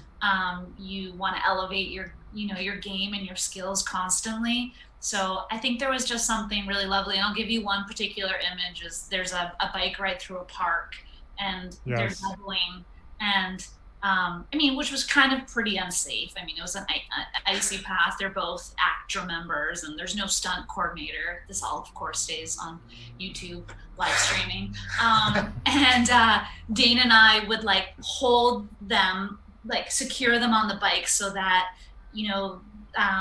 Jenny Raven, the actress that plays Lynn in the short, could get safely on the bar of the bike, and then we would like dive into a snowbank so that we got out of frame. Yeah, we have to bolt out of frame. That's professional. Yeah. And I just remember Dane and I hiding in a bush. Like, we actually didn't even see the shot. We would have to go back to the monitor and do playback to be like, what happened? Because we were in a bush. And I always kind of look back at that memory so fondly. It's a beautiful winter night, stars in the sky, and kind of thinking, well, this is pretty magical. This is all right. Wow, that sounds really magical. It does. Yeah. So actually, let's have a look at our first screening, Long Branch. What can you just quickly tell the audience about what they're about to see? Oh, sure. You do it. Well, it's a story that was loosely inspired by us, but more interesting versions. And essentially, it's a girl who wants to have a one-night stand. And I won't say any more about that. Mm-hmm. Not even gonna say the log line. All right. Okay, so let's have a look at the film Long Branch. Great to you.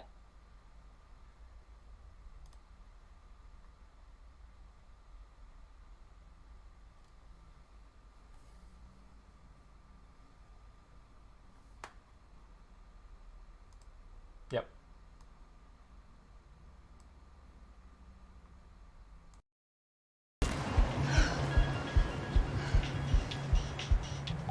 Do you need to get going?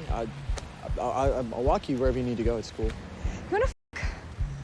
Yes, I do. Good. Let's go to your place. My roommate has people over. Yeah. How are those in arch support? Why? We're gonna need to run. Oh.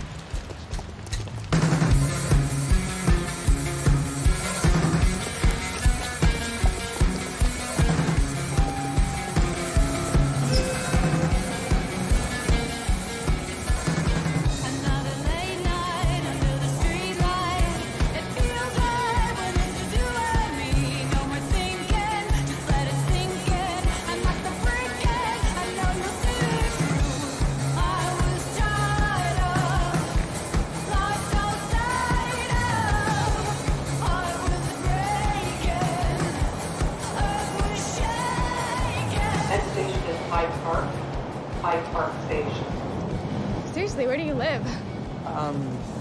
Long Branch. You're a 905er? No. It's just temporary. This is gonna take like 3 hours. It's more like 2, like 1 if you've got a really good podcast. Do you wanna turn around? No. We're doing this.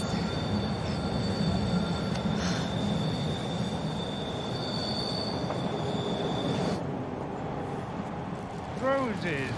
Hey, yeah. Give me one rose for the lady. No, Yes, great. no. We're okay. We're good. What? You don't like roses? Hey, don't you like flowers? Look, tonight isn't about romance, okay?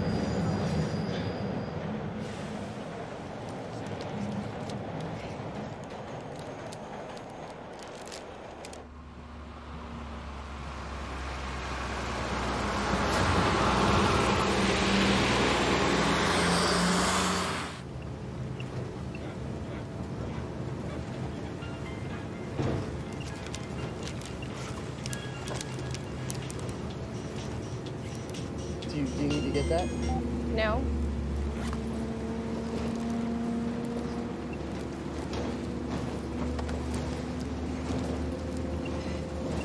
Maybe, we should probably use this time productively. Get to know each other a little bit. Anyway, my name's... It's too personal. Let's just keep things surface. Surface. Yeah. Like basic one-night stand etiquette.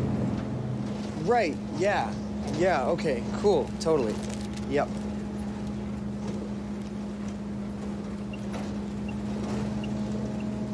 So, do you have a lot of one? Okay, yeah, I think I'm getting it now.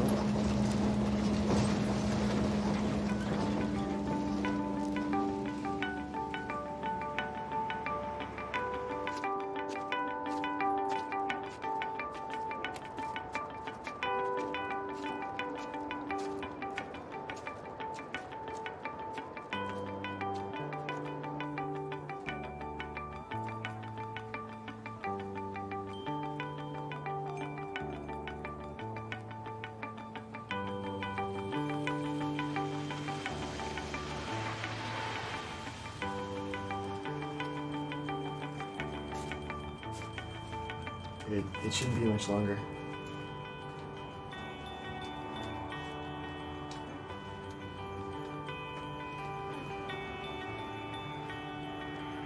So, what'd you have for lunch today? Excuse me? Really? Too personal? Salad. Oh. Okay, so you're like a vegan. Yeah. You know, minus the chicken, bacon, feta cheese, goat cheese, and half a bottle of ranch dressing.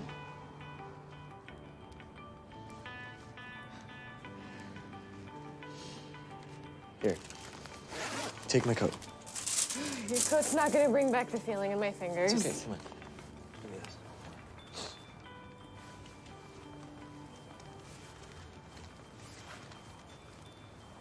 Better?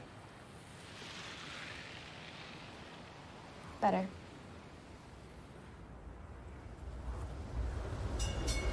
Crap, you gotta go.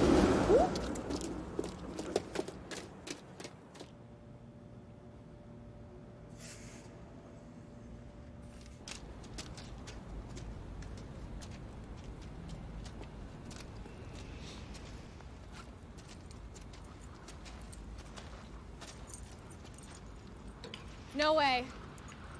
No way. No. Look, it's the last lag, I promise. Can we not get a taxi?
Okay, all right.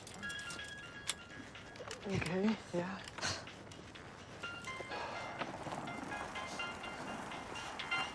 Dude, stop calling me. Yeah, well, I'm not at my place. Because I'm sick of this. I'm not gonna be that person for you anymore just because you're feeling lonely. Yeah, so...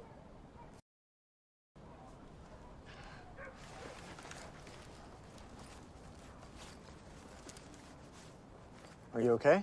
Yeah, I'm fine. Let's just keep going. Who was that?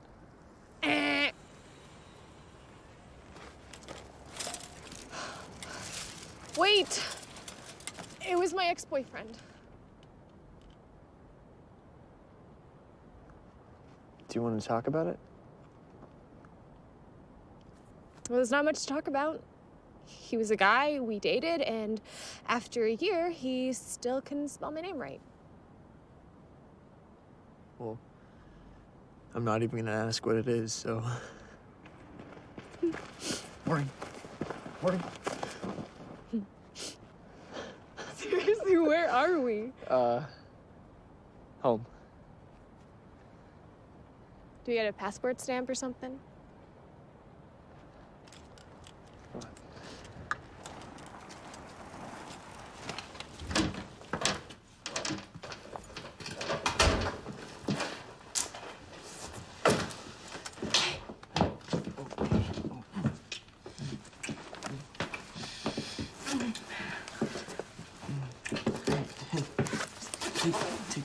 Take it easy.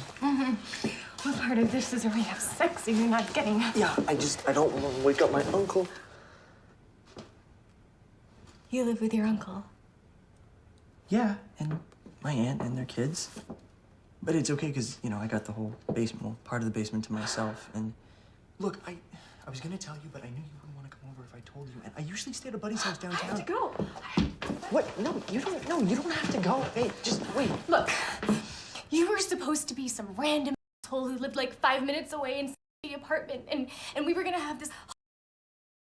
And then I was gonna fall asleep, and you were gonna fall asleep, and then I would leave, and then we would never see each other again, and I would feel better. But you're so nice, and this isn't me. Stay. No, just... Look, it's been a really long night. We'll just sleep. I won't touch you. I promise.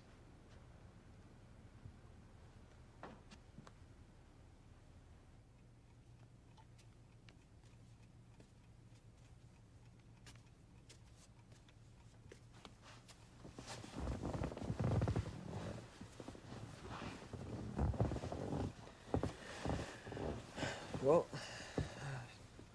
good night.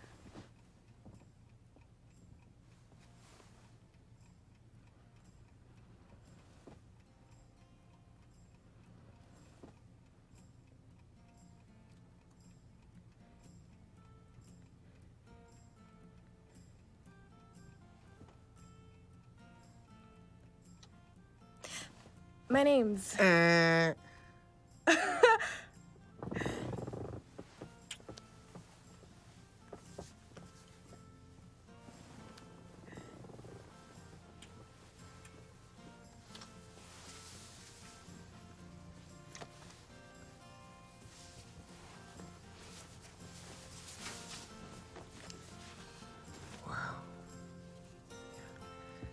You are so...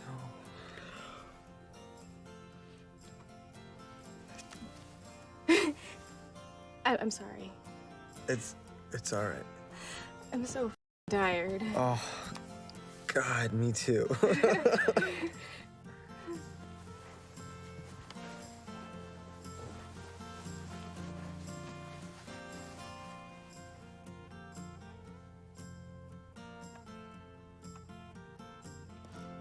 I don't even know anything about you. It's okay. I'm an excellent speller.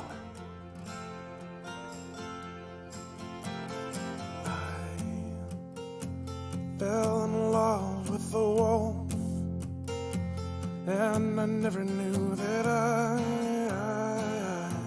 would wash away.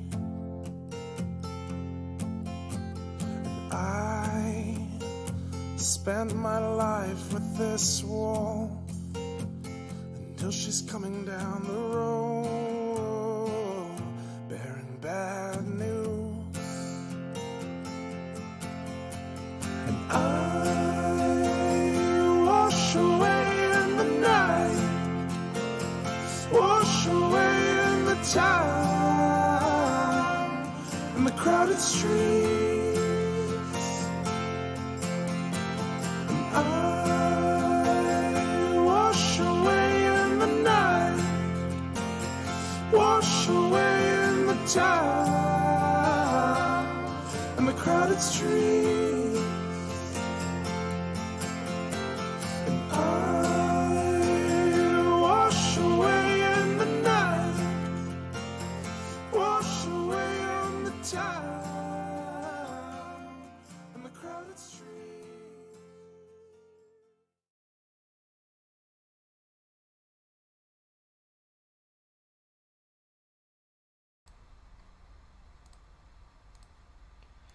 Okay, that was an awesome movie. One that I gotta say was a little almost personal for me because we actually just bought a house on Long Branch.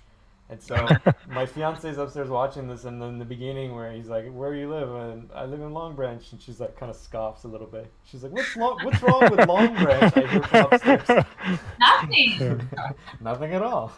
Yeah. Nothing at all.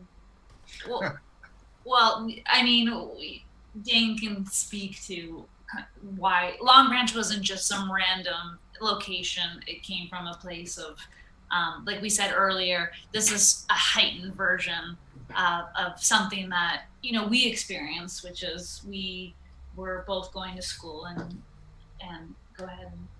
Yeah, we were both writing, and like I kind of said before, I had a crush on her. And it had been like a few months since we had known each other, and it hit that point, you know, that point where you gotta know if the person's interested or whether you should just move on with your life and cry for a long time.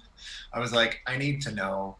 And so we were on Queen Street East out in front of Strattinger's bar, and we had a reasonable amount of alcohol, 2 drinks. And so I was feeling saucy, and so we're out on the street, and I asked Linsey if she wanted to make out.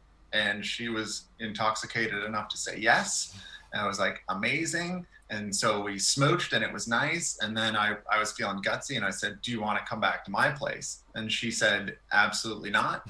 And that was because I moved and I lived with my uncle at Long Branch. And so it would have taken hour and a half. Pre-Uber. This is pre-Uber. Pre-Uber. Yeah, this is back in the Stone Age. And so apparently that wasn't attractive at all. And I understand.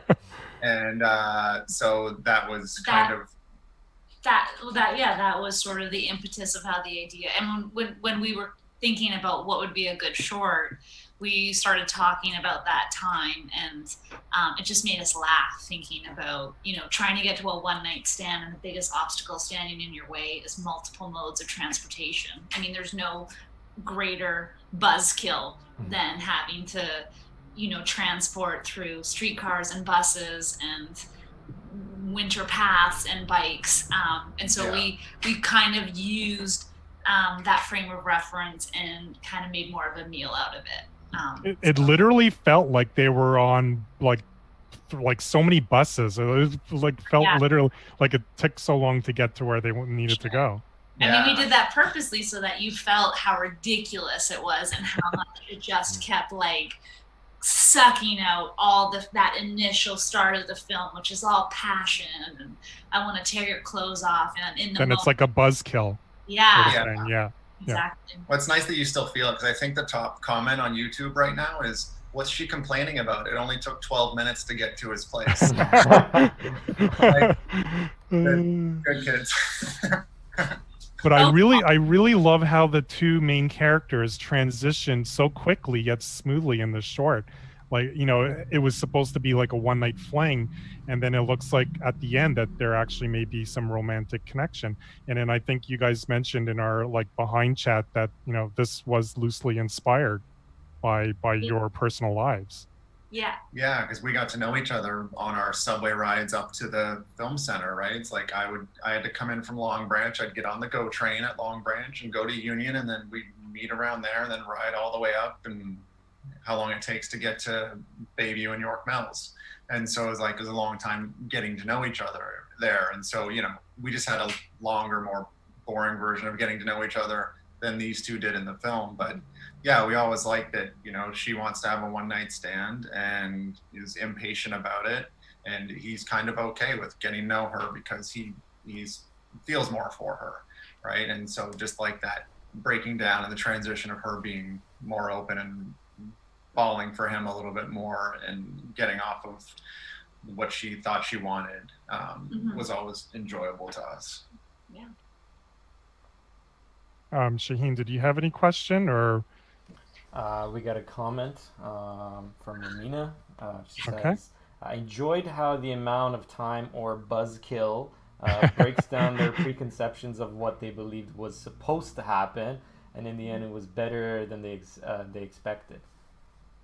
Yeah, thank you. Yeah, thanks. I will say, just based off what Dane said, what that short also did, besides just the actual ideation of it and making of it and putting it out into the world, is it sort of formulated the foundation of stories that Dane and I continue to still dig into, and that is complicated relationships, unconventional relationships and love stories.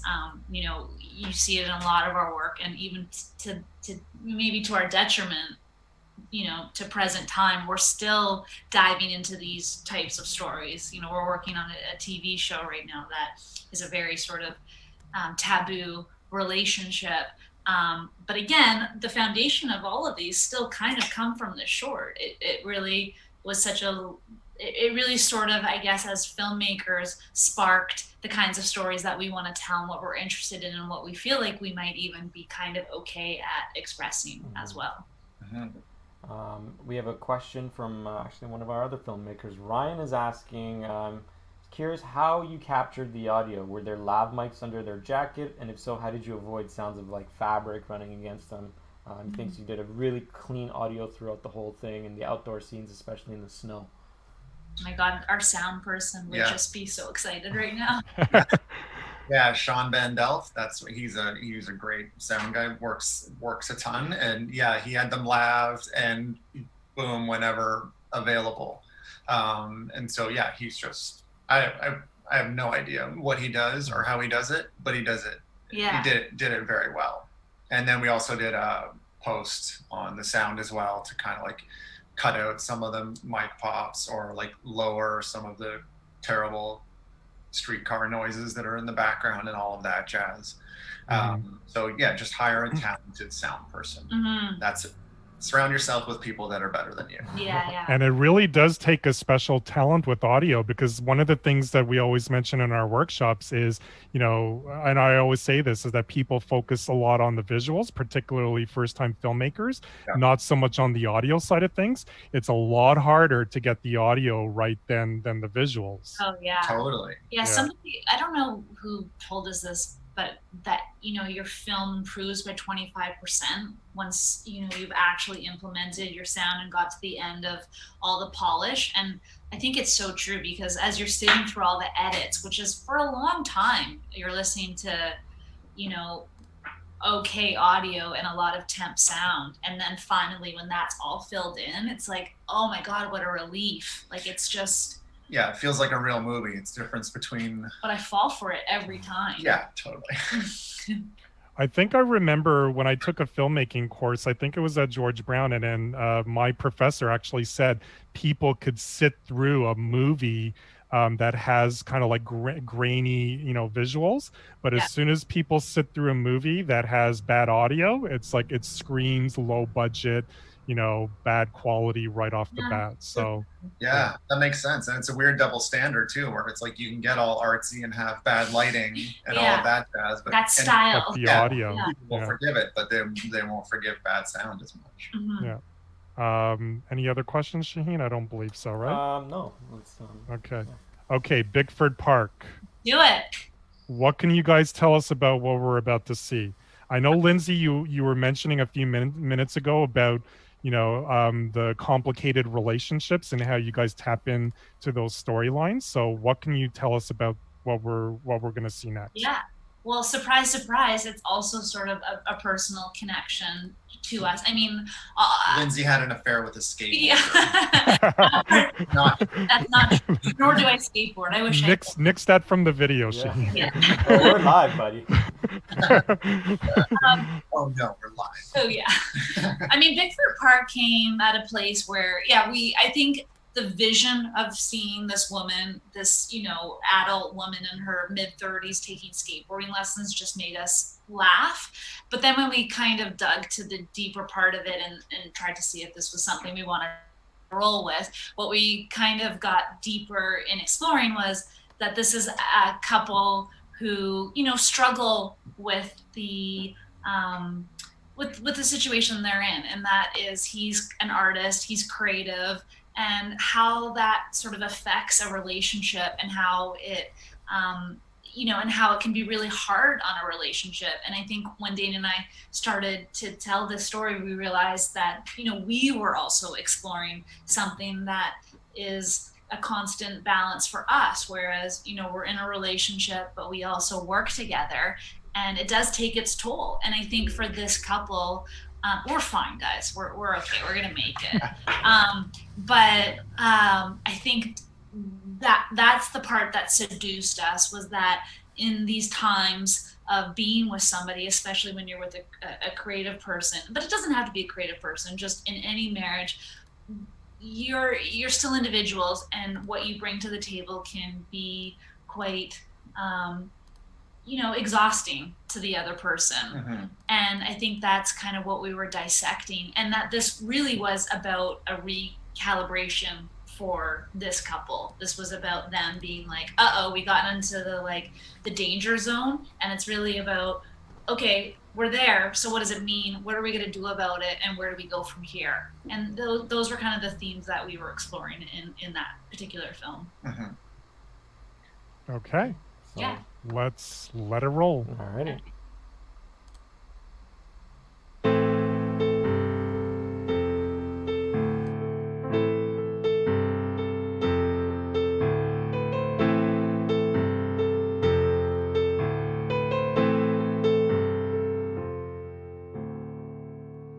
Facebook you to DM me, so I could email you an MP3.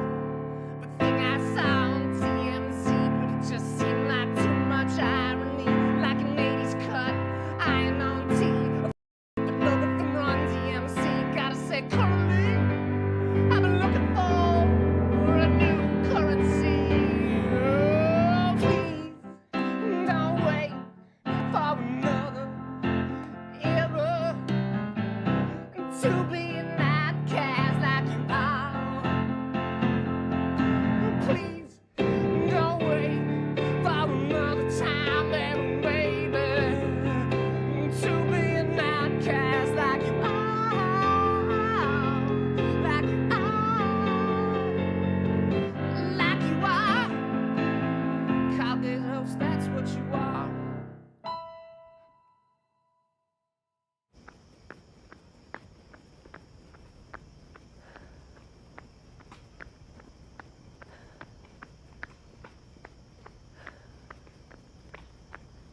back?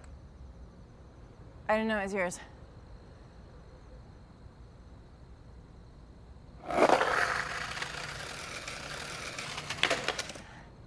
Sorry.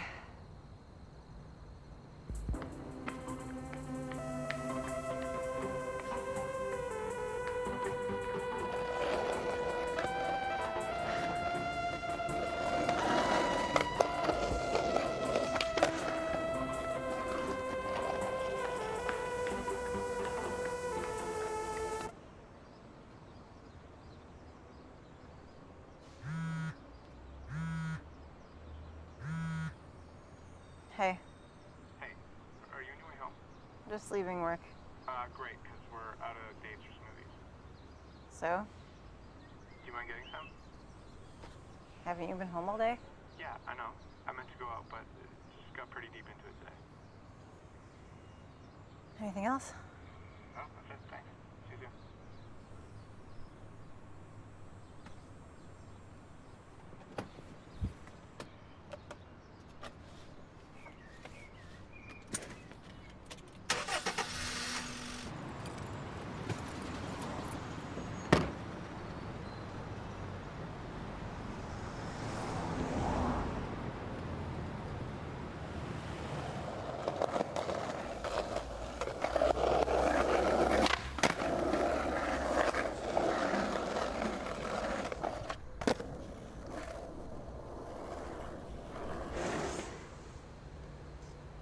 Think you could teach me how to skate? What do you want to know? All right. Yeah. Put your foot back a little, just a little. Like that? Yep. Just push off. Yeah. Okay. My foot was too far forward. Yeah. You got it.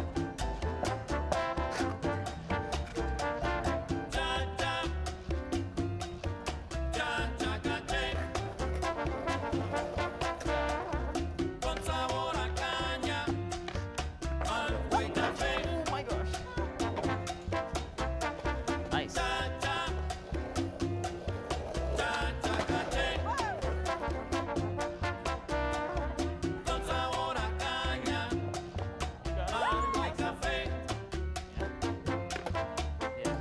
Nací en una esquina en el barrio del Vaivén.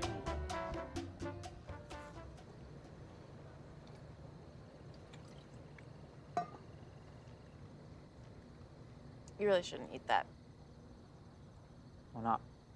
It's poison. How old are you? How old do you think? I don't know.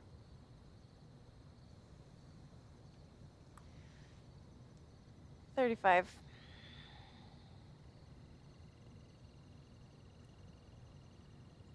You look younger.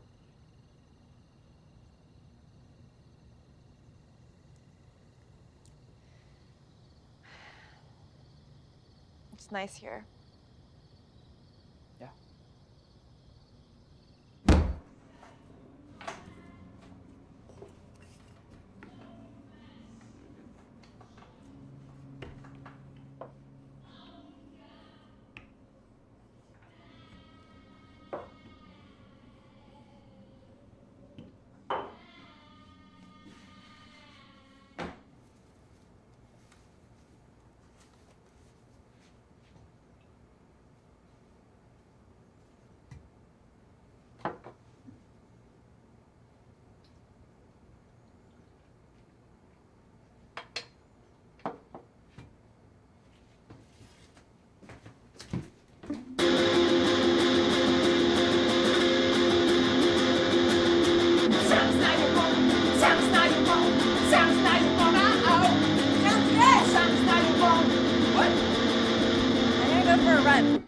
Yeah, great. Have a great time.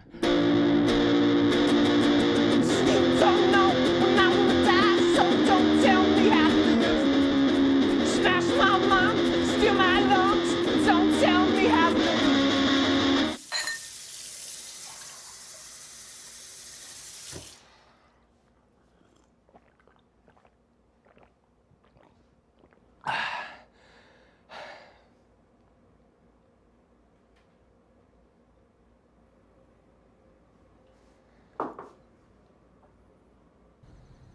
Ready?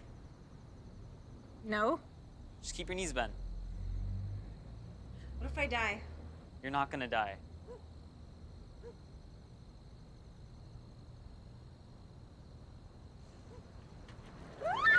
Oh my god. Oh my god. Wow. You wanna do it again? Yeah.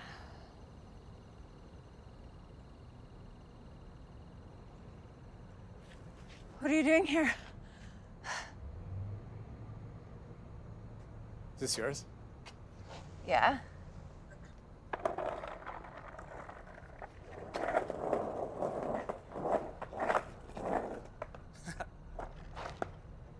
Man, I haven't been on one of these in so long. Feels good. Has this guy taught you a kickflip? Nah, not yet. No? Oh, it's like one of the first things you learn. It's like so basic. Here.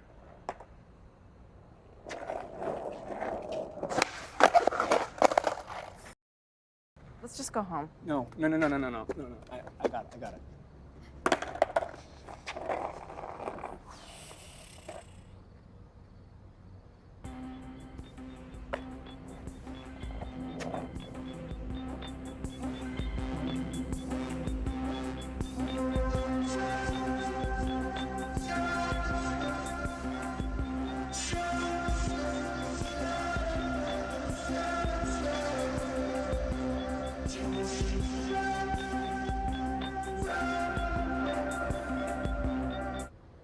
See?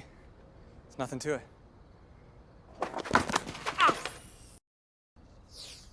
Oh.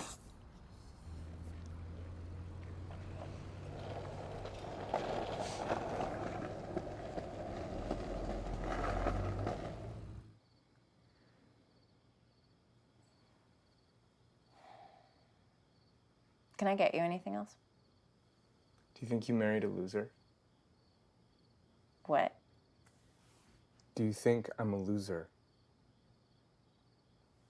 No. You can be honest.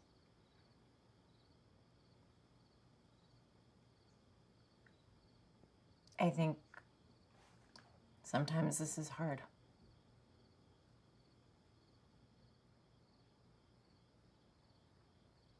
I know.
Awesome. Another great film from Dane and Linsey, guys. That was amazing. Really somber. I love the tone of that one.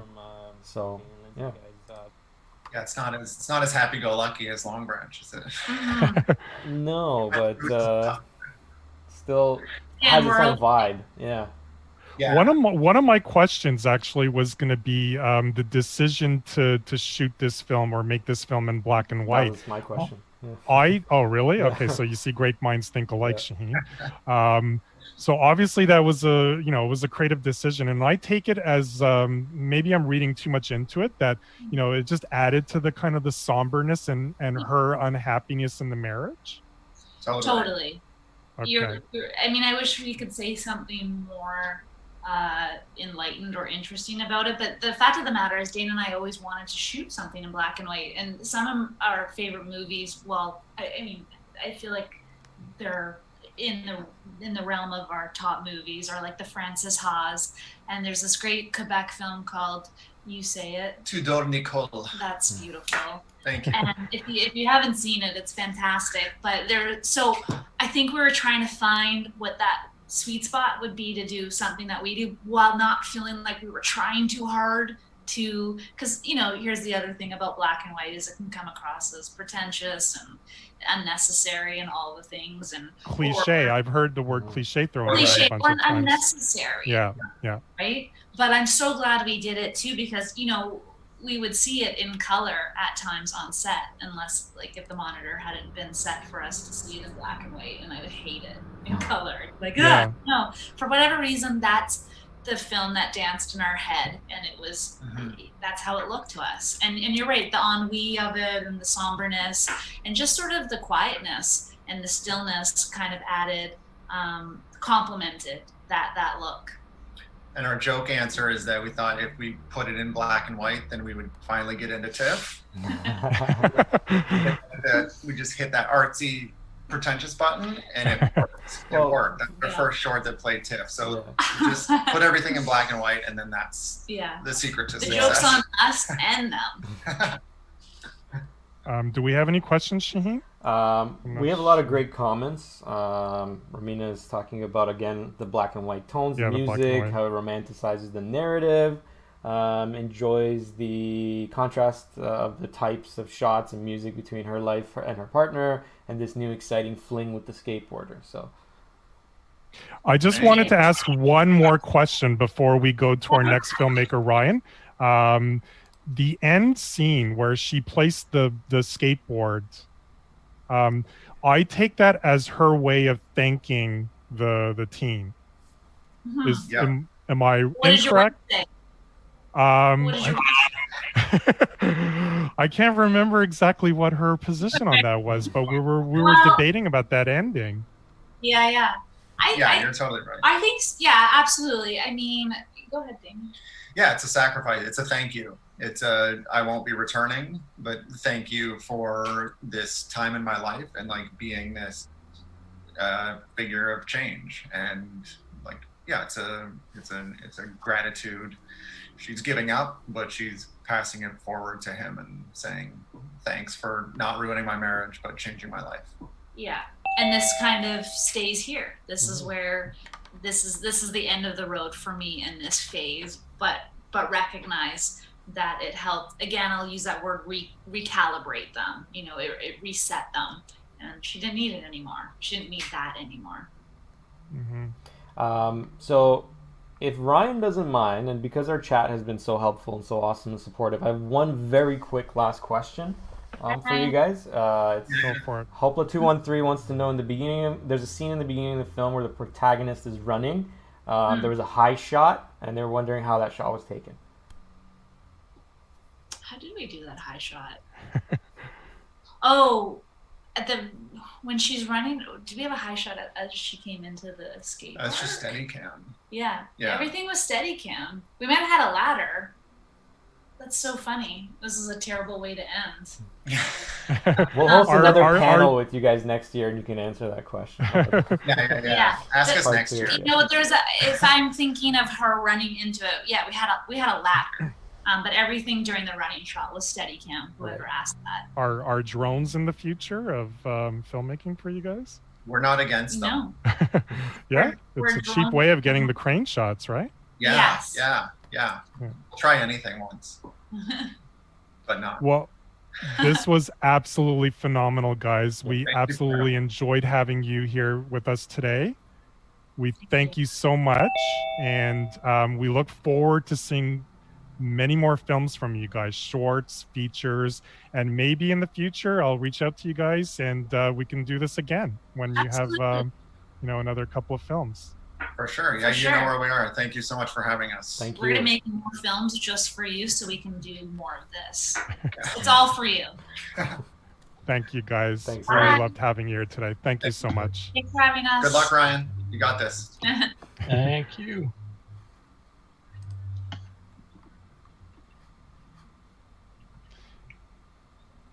Hey, there's Ryan. Okay, so we are heading into our 5th film of the day. Actually, let me bring in Nicole as well. And joining us is Ryan Beaton, and with a film called Love Boxes. Also joining us alongside Ryan Beaton is Super Sophia herself, along with her mom, Nicole. Hey, guys. Hi, guys. Hi there. How's it Hi. going? Hello again. So how are you guys doing today? I'm good. We're good, thank you. Yeah. So Ryan. I'm good too. Hi, Ryan. I've known Nicole for a few years. Really? Nicole, we met at the library. Remember, I helped you, I think, search for something Yes. once a few years ago. And I knew about the Super Sophia project back then because you had described it to me. But what can you tell us about the genesis of this project, specifically the promo video that we're about to see called Love Boxes? How did it get off the ground? Nicole, do you want to? No, you can go ahead. So I had found out about Super Sophia project through my friend who I made another video for, because she'd been following for a while. So that's what kind of put us in touch. And then Nicole reached out to me. It was originally before COVID. It was supposed to be like I was going to go to one of their fundraising events at I think Jack Astor's or something. Okay. There was going to be a lot of people there, and I was just going to get some shots and didn't really have a plan for what I was going to make at the time. But COVID hit, so we kind of put it on the back burner at the start when everything was like really locked down. And then once things started to kind of ease up a little bit, Nicole reached out again and said that they were having like a love box like packing session.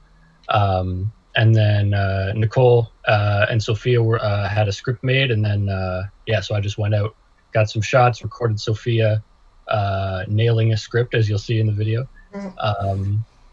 And then it sort of just came together in the edit. Actually want to ask Sophia a question. How did you enjoy being the star of this video? Like, what was the experience like for you? I had a really good time filming. It was a lot of fun. Was there something specific that you enjoyed about the experience? I liked the ending. Okay. Me too. So we're about to see the film. I don't know, Shaheen, did you have any questions or? No, I think let's take a look and come back. Yeah. Okay, so let's have a look at Love Boxes. On the other side of it, we'll see if there's any audience questions, and we'll delve a little bit deeper into this film. Great. Hello, my name is Sophia, but most people know me as Super Sophia. When I was 2 years old, I was diagnosed with leukemia. Today I am 10 years old and I am a cancer survivor and excited to be an influencer.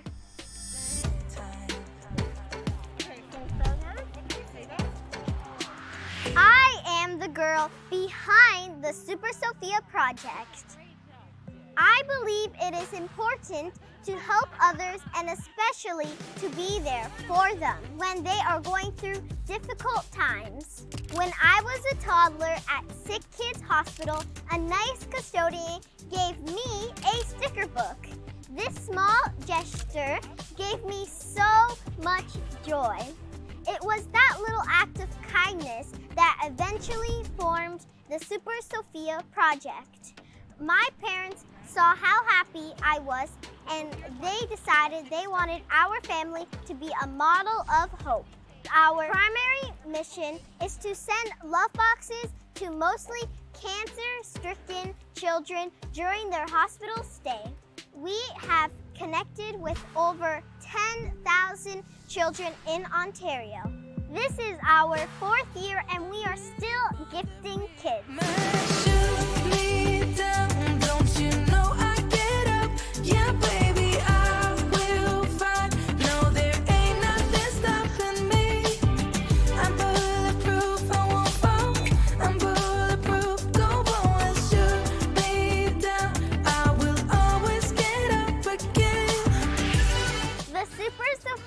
Project's motto is very simple.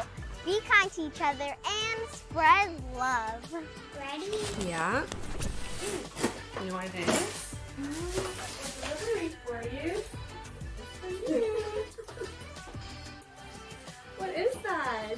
They were all just super grateful. I really wanted to make a little video to say thank you to you guys. Oh. Yay! More Lego! Oh. Yes! What is that? Yes! I love that. You guys put a serious smile on this dude's face. And this guy's face. Yeah. I like it. I love it, Mommy. Yeah. Ooh,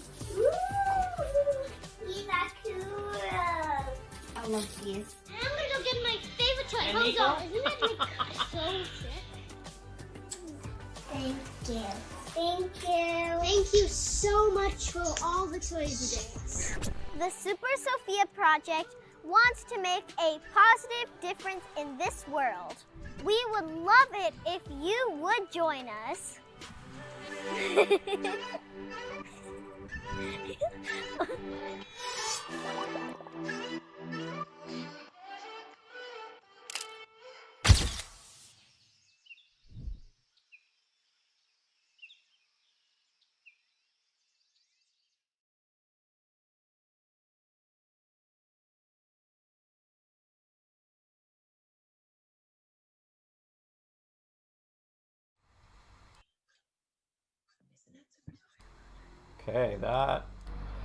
Okay, that was quite a touching little piece that we had over there. Amazing work from both of you. I mean, the film work was excellent, and so was the amazing work. Our lovely star Sophia. The film work was excellent.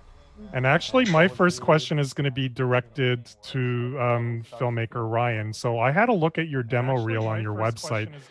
You're obviously very talented and very experienced with video production. I loved all these smooth camera movements and the cinematographic elements, like the slow-mo choices that you made in this video. Did you have a certain strategy going into making this video to make it as visually impactful as possible, considering that it is such an important topic? Right. Well, to be honest, so I have this gimbal here. It's how I got all my smooth shots. But honestly, I just gotten the gimbal, so I really just wanted to use it. So using getting the smooth shots there wasn't any particular reason. I just really wanted to use the gimbal. But that sort of smooth sort of shots with a bunch of movement in it and those kind of transitions has always been my style. So that's kind of why I went for that. But going into it, I knew that there was a very emotional, impactful and important message. Yeah. So I wanted to I really wanted to make sure that I captured the emotion of the day, tried to capture people's faces. And then when it got to the point where I was inserting the shots of the kids opening the love boxes, because of COVID, I couldn't film it myself. Yeah. So the parents sent in footage that they shot. But I gave them pointers going into it saying just make sure the most important thing is to get the kid's face. Because that's if you want to hit the emotion, face is everything. And I think Sophia's narration over top of it really helps sell it as well. I actually think those video clips at the end where you were saying with regards to the COVID, where they've shot their own clips. I almost feel like that actually added more impact to this video. For sure. It's almost like Christmas morning, sort of like a home video film, Yeah. which is why I leaned into it, and I put like the love box cam with their names and stuff. I was honestly kind of expecting when parents were sending in footage, I was expecting the footage to look worse, just like filming on a phone and whatever. And then like they ended up submitting some really good looking footage. Like I think one of them shot with a DSLR. So I got really lucky that like the footage looked really good. And like regardless of how it looks, like it's really what the kids' reactions and the parents' reactions that like sell it. So I knew I wanted to have a segment in there of that, at like the crux of the music and everything. Even one of the camera movements, I believe it was at towards the end where you saw Sophia walking away, and then I think the camera was lifting up, and then you see the website. I just love that how you managed to do that as well. Yeah, that was one of the few pre-planned shots. Because usually I'll just go to the event and I'll just find stuff that looks good, but I knew I wanted to get a shot of her walking towards the camera and walking away with the website on the back of her shirt, and then I wanted to do like a crane up so that there was a lot of negative space that I could put all the information on. Turned out pretty good. I want to focus now with Nicole with regards to the Super Sophia project itself. Can you tell the audience a little bit more about the Super Sophia project, where they can go to get more information, to help out, to donate, and all of that stuff? Of course. We're really excited that this year we've designed a brand new love box, and it's going to actually be coming out this Wednesday. So we have a shipment of 10,000 boxes that are going to be ready to be filled for hospitals across Durham, GTA, and areas up north. So we're hoping that everyone would want to take a box or two, fill them up with love, and we're going to get them to the kids. Like, especially with COVID right now, they're lacking donations. We know things are different, but like we always kind of joke, we're spreading love, not COVID. So we want to make sure the kids are still taken care of. And you could go to our website, which is in the link. And you know what? I think I said it was the Super Sophia Project, and it's actually www.supersophiaproject.ca. Sorry, I had a moment. You can go on there, send us an email. Like I said, October 3rd is the day we're distributing the love boxes in Pickering. We're actually going to do a drive-by, so everything is safe. You just drive through, tell us how many boxes you want. Our Super Sophia angels will load you up, and we'll provide you with all the information needed. We do boxes for the NICU babies all the way to the teens. So we leave nobody out, and we're looking forward to, our goal is 5,000 boxes this Christmas. So hopefully people want to help spread some love. Okay. We have Shaheen, is there any? Yeah, of course. A lot of love in the chat, of course. Romina is saying that you edited the parents' footage very well. It was seamless. I like how you edited the frame to show that it was a self-tape. And they were wondering, is your interest mostly in documentaries? When I was in school, because I just graduated from Durham College, we did a lot of like interview-based sort of documentary stuff. So I feel like that's what I have the most experience with for like corporate videos and promo videos. Like that style really suits it. I don't know if it's my favorite thing to do. I'm still kind of figuring out what it is I want to really focus on. I just did a wedding video and I really like that too. So I don't know, kind of at the ground floor. So I don't really know which staircase I'm gonna climb yet. But sky's the limit. Okay. Are there any other questions? No, I think that's it from the chat. Nothing else from the chat? No. Okay. We just want to thank you guys for being here with us today. And is there anything you want to close off with, Sophia? Is there anything you want to tell us? Be kind to each other and spread love. That's really wonderful. Thank you, guys. Thank you. Thank you. Thanks. Take Bye. care.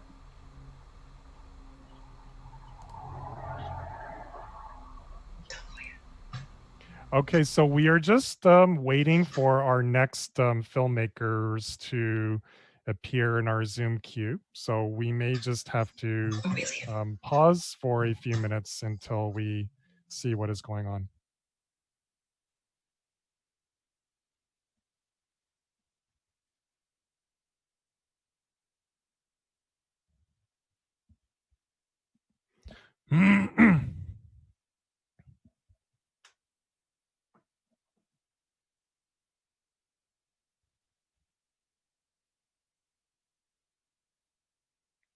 Shaheen, are we muted?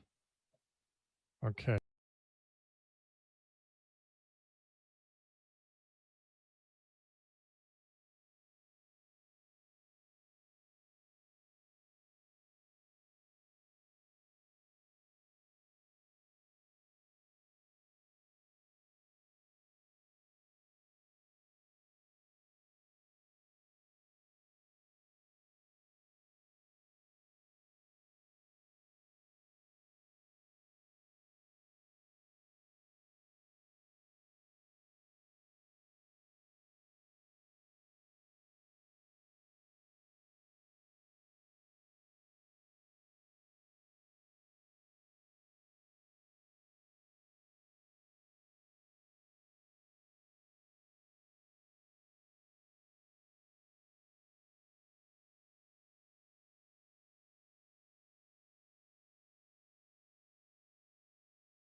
Okay, everyone, we apologize for that technical difficulty. We had trouble getting in our sixth filmmaker of the day into the Zoom chat. Our sixth film of the afternoon is called The Handwasher's Guide Through COVID-19, and I'd like to welcome our filmmakers, Helen Bajorek and Jean-Michel Komernicki.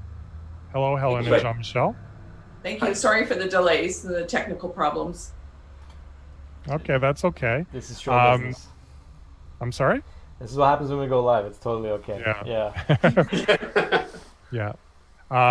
Just a very quick question before we screen your film. I understand that the two of you are primarily photographers and writers. Was this the first film? Was this the first film that you two collaborated on? And if so, how was the transition from photography to filmmaking for you guys? For collaborating on the film, that is the first one.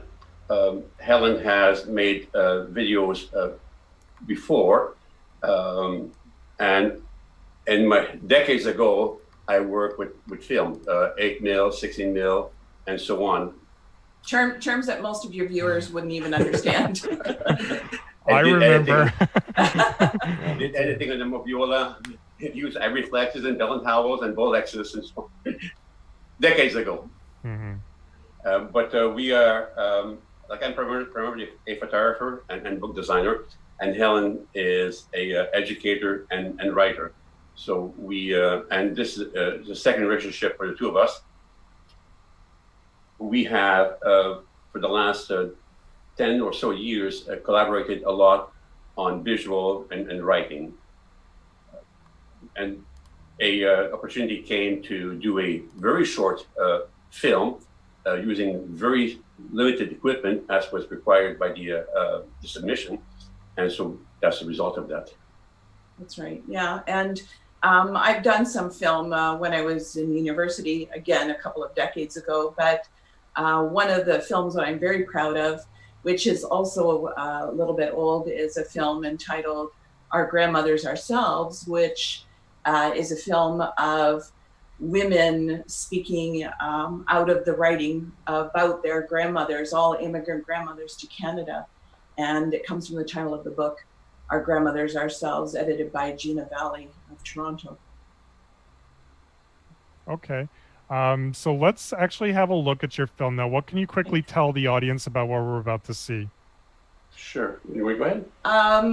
We read in the Toronto Star about the Corman Quarantine Challenge, and it was a 2-minute video challenge about the quarantine. And we were going out of our minds with boredom and decluttering and missing family and friends. And so we spent a lot of time thinking about it and decided to just jump right on in. Yes. And so we responded with this film, and Jean-Michel was particularly inspired by the Hitchhiker's Guide to the Galaxy, because 1978, the Earth will be destroyed in order to make an intergalactic bypass. It was a BBC Radio Lab program, and when the Hitchhiker's Galaxy book on the front of it says, "Do not panic.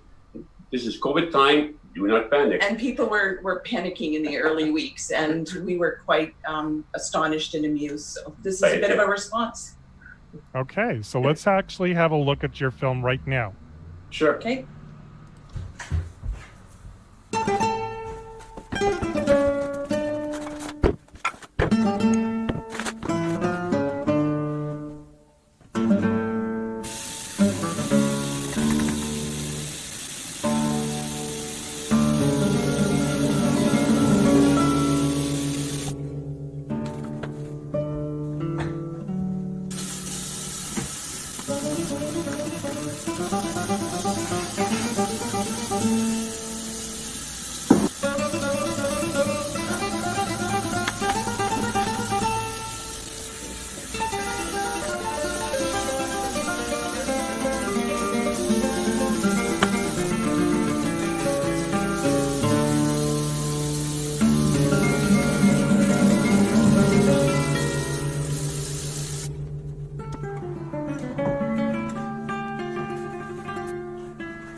right. What a timely production of this film, guys.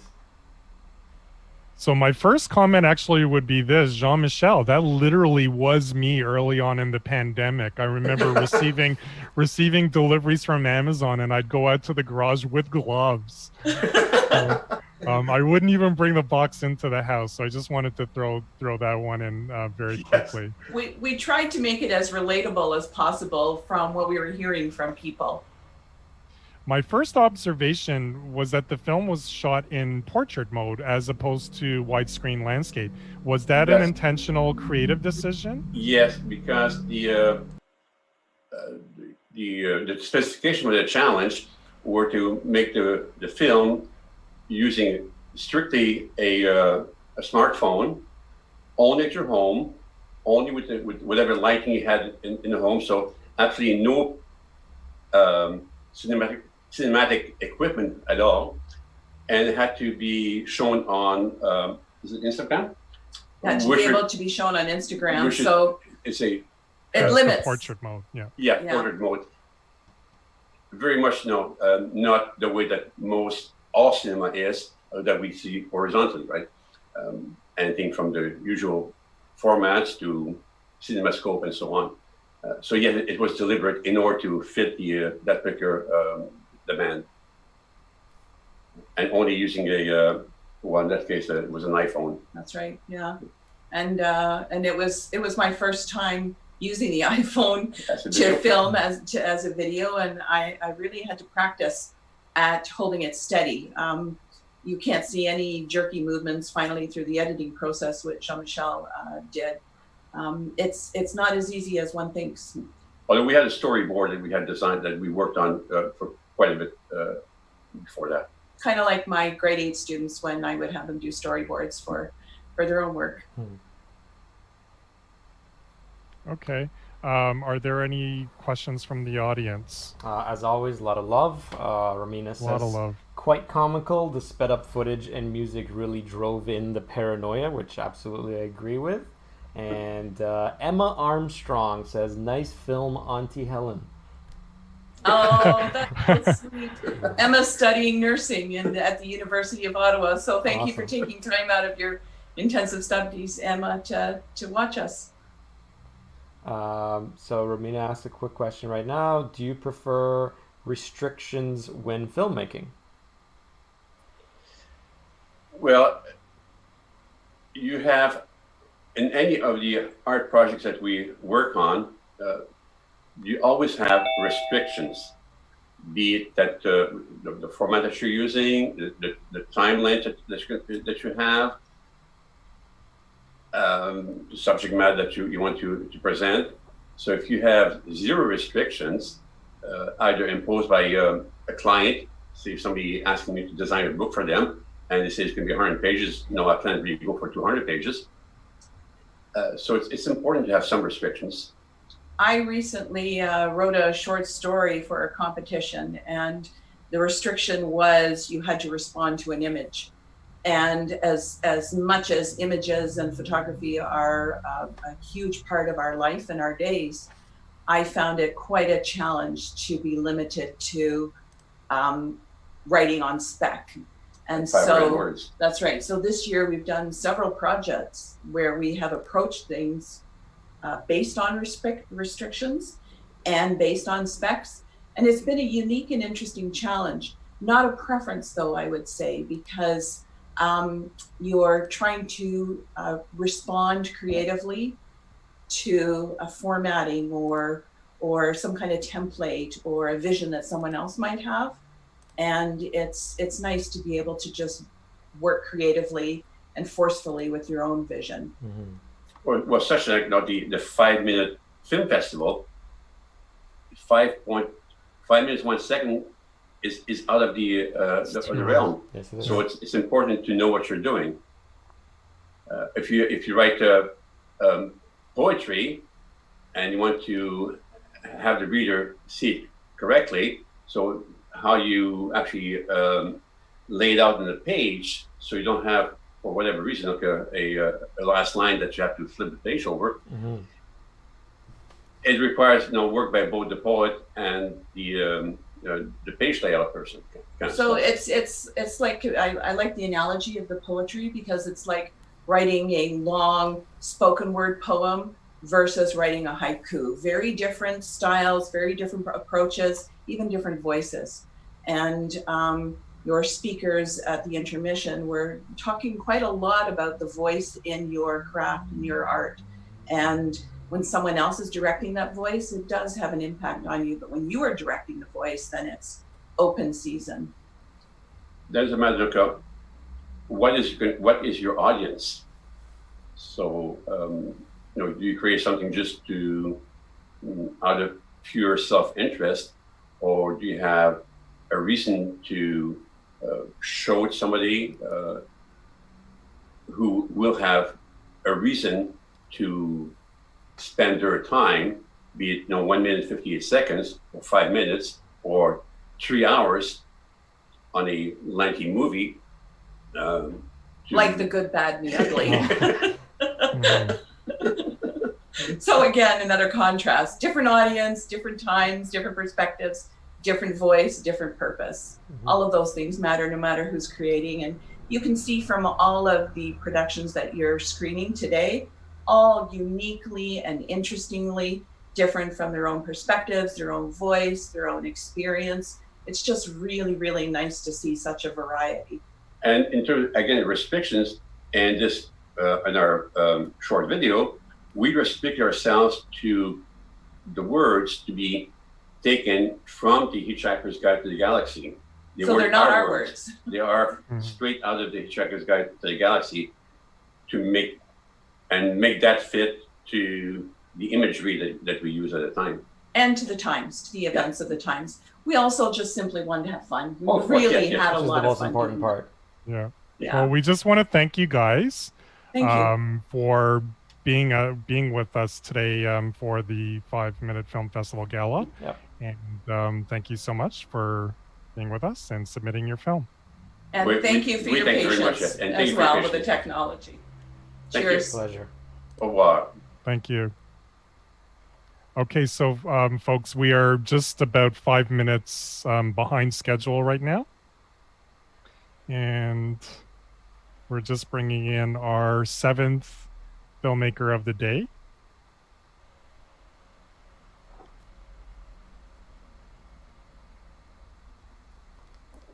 Hello, Nicholas or Alex. I'm not sure who's there. It's Nick. Hey, Nicholas. There you Hi. go. We were expecting to see your dad actually here. Yeah, I thought I had to work at this time, but I didn't. So. Well, we're glad to have you. Yes, we actually get to speak to the filmmaker directly in this case, so that's great. Is your dad around as well? My dad's just downstairs. Oh, okay, all right. I had a couple of questions for him, but actually we'll direct our questions towards you. Unless you can shout the questions to him from where you are. So my first question to you, Nicholas, is like, how long have you actually been making films? Like, is this your first film, or is this how long have you been doing this? Because I know you're only 16 years old. Yeah, so a while back, about 4 years ago, I was in my first feature film, and two of the actors I met on that set, they were just kind of talking to me about the film industry, and and that same year and a year after, I just made my own little short films, but they weren't very good. And then recently this year, me and one of my other friends, we made a short film in December, and I've just been kind of just going with it ever since. Now, the film that we're going to screen this afternoon, Love, Steve, was that shot during the whole COVID thing, this year? Yeah, it was shot in June. It was, yeah.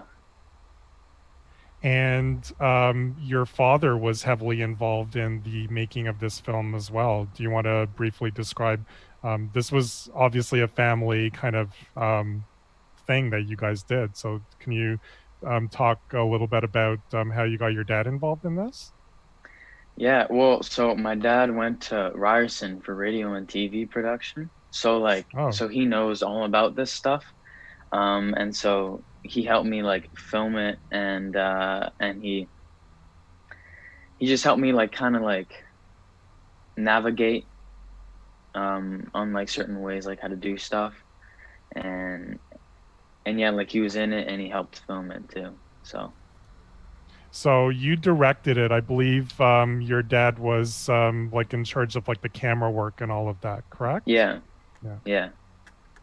Okay, what can you tell the audience about what we're about to see with your film? So actually, I had to make my dad's here actually. If you wanna, I'll go grab both him. of you could be in the shot.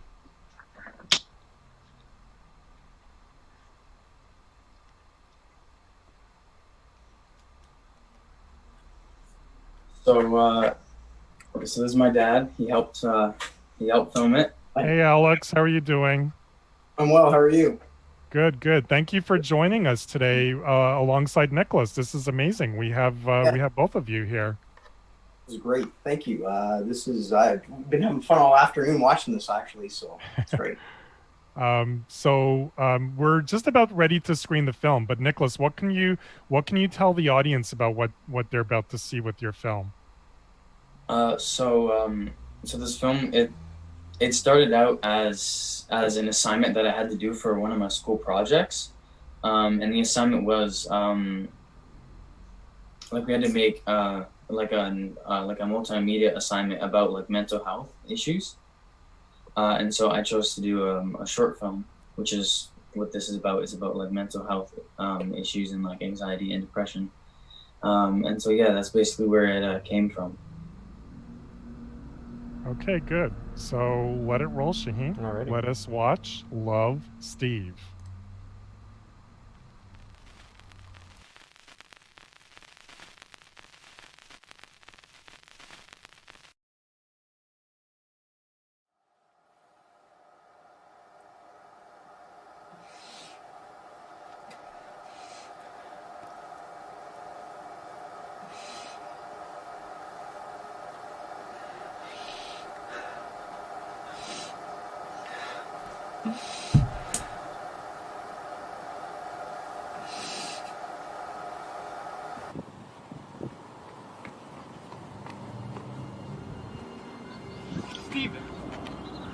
Steven!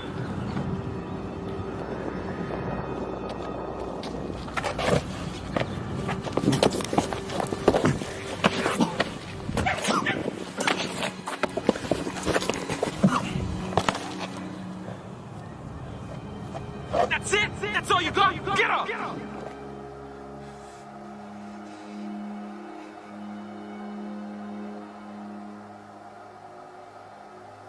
Steven, talk to me. What's going on? Your grades are slipping again.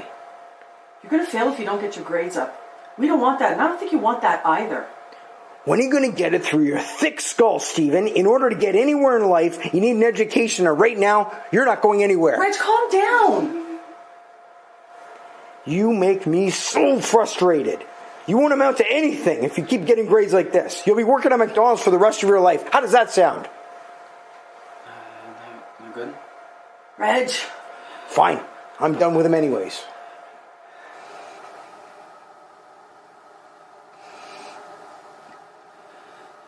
Steven, we're leaving now. We'll be back by 10.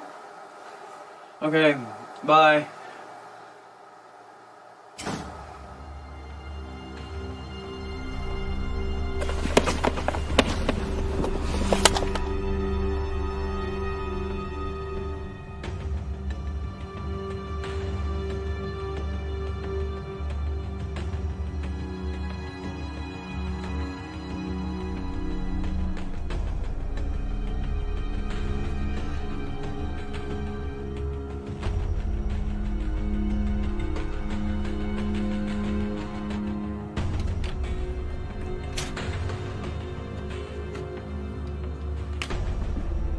When are you going to get it through your thick skull, Steven, that in order to get anywhere in life, you need an education, and right now, you're not going anywhere.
phone.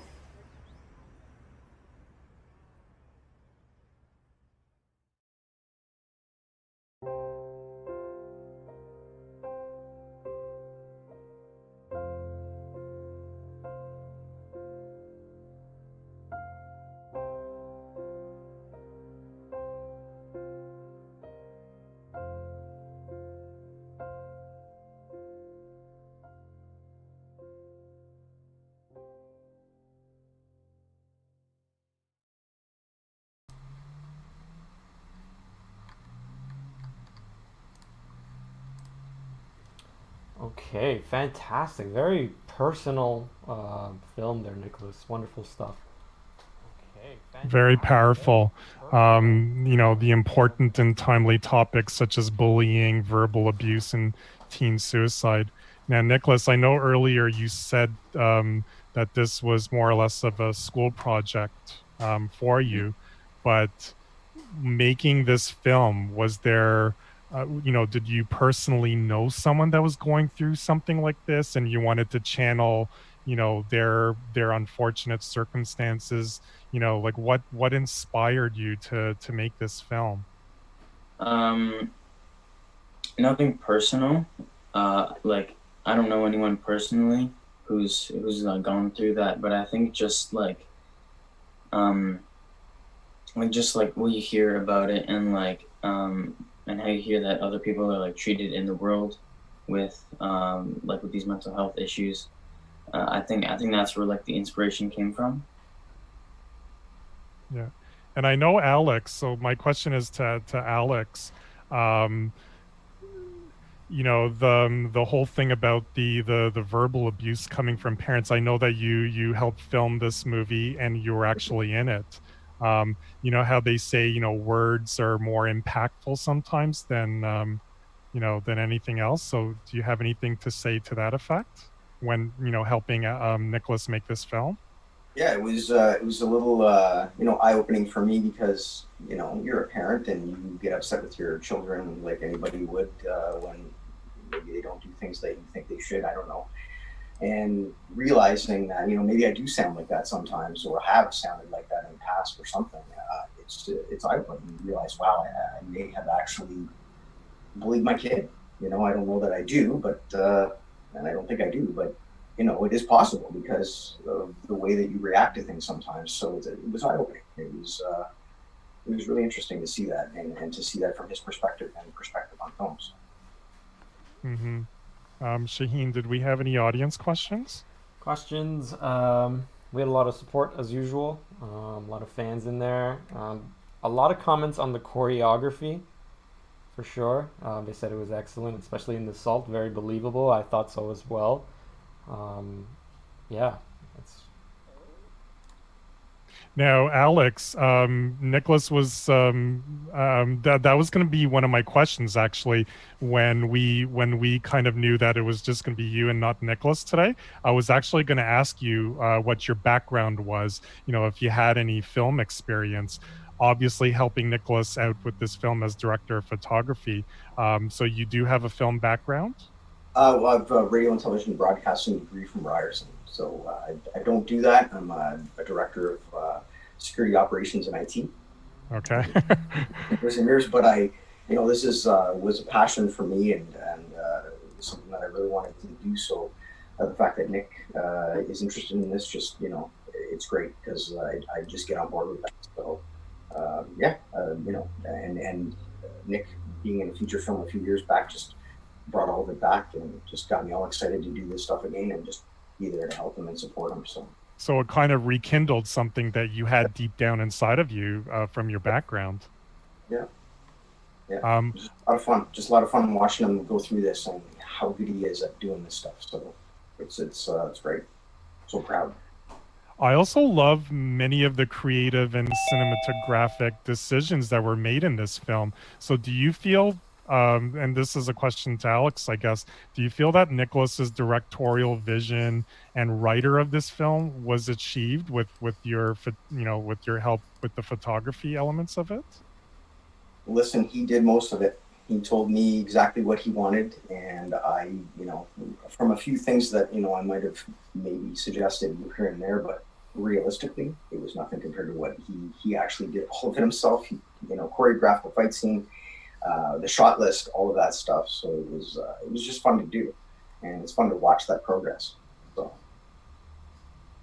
Now, Nicholas, what is next for you? Like, is this something, do you feel that filmmaking, still being fairly young, do you feel like filmmaking as a full-time career path, is that something you foresee for yourself in the future?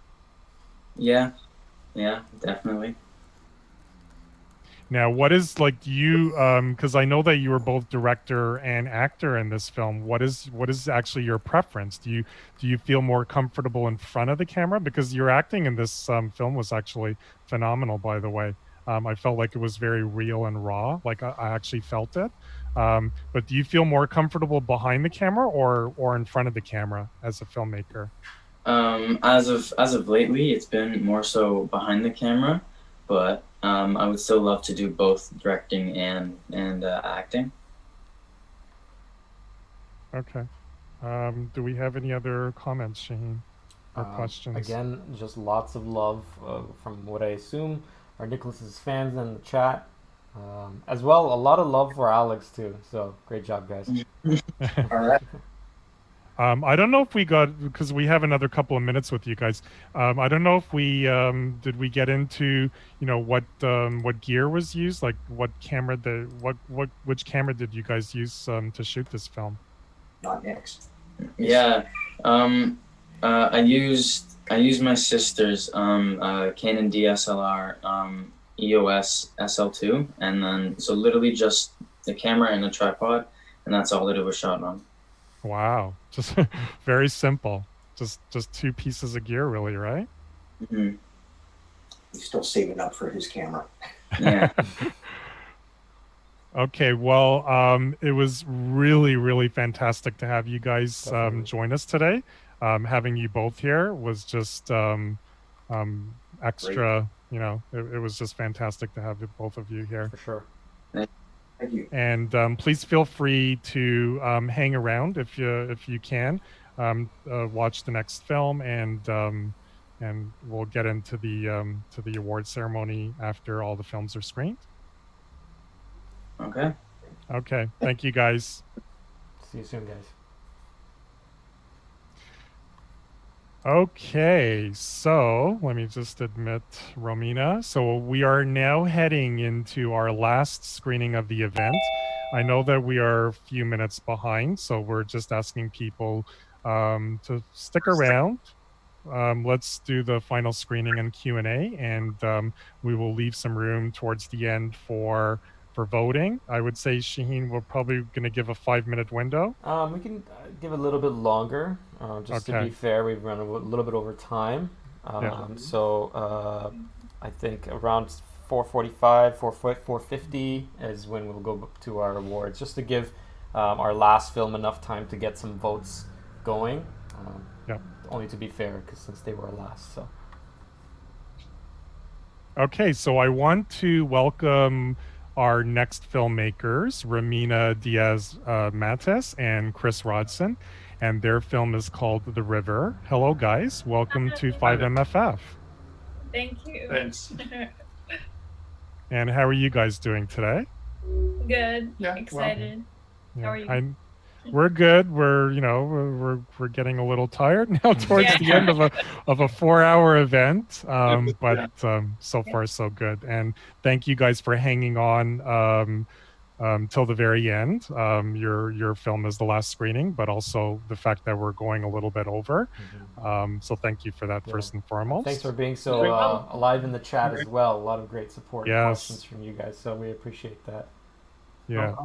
Yeah, Romina, you've been asking a lot of questions, which we actually love. So thank you for that. No problem. I like engaging. So my first question to you guys, is this the first film that the two of you have created, either independently or collaboratively? No, we've actually made 2 before this. The most recent one was, I think, around 4 or 5 years ago. Yeah. Most recent? Yeah. I think it was, wasn't it? No, when we were working on Jen. Oh wait, no, yeah. We were working on another one actually, but we didn't finish it because we were COVID. COVID unfortunately interrupted that. We were in the middle of the filming, so yeah, we still need to reschedule that. Mm-hmm. So the film that you're referring to, was that a short, or was that something a little bit longer than like a 5-minute? It was supposed to be about 10 minutes long. Still short, but on the long. Short. Yeah. Okay. And then COVID obviously stopped that in its tracks. Yeah. A lot of our actors were further away, so the traveling became a lot more difficult, especially with the inability to go out. Yeah. Yeah. Now, I mean, as filmmakers, like I noticed with this film that neither of you are actually in it as an actor. Whereas several of our other films, the people were actually, shooting, directing, and acting. Is acting something that you guys are just simply not interested in? Like you prefer to be behind the camera rather than in front? No, I actually enjoy acting as well. I think maybe I just wanted to focus more on the directing part.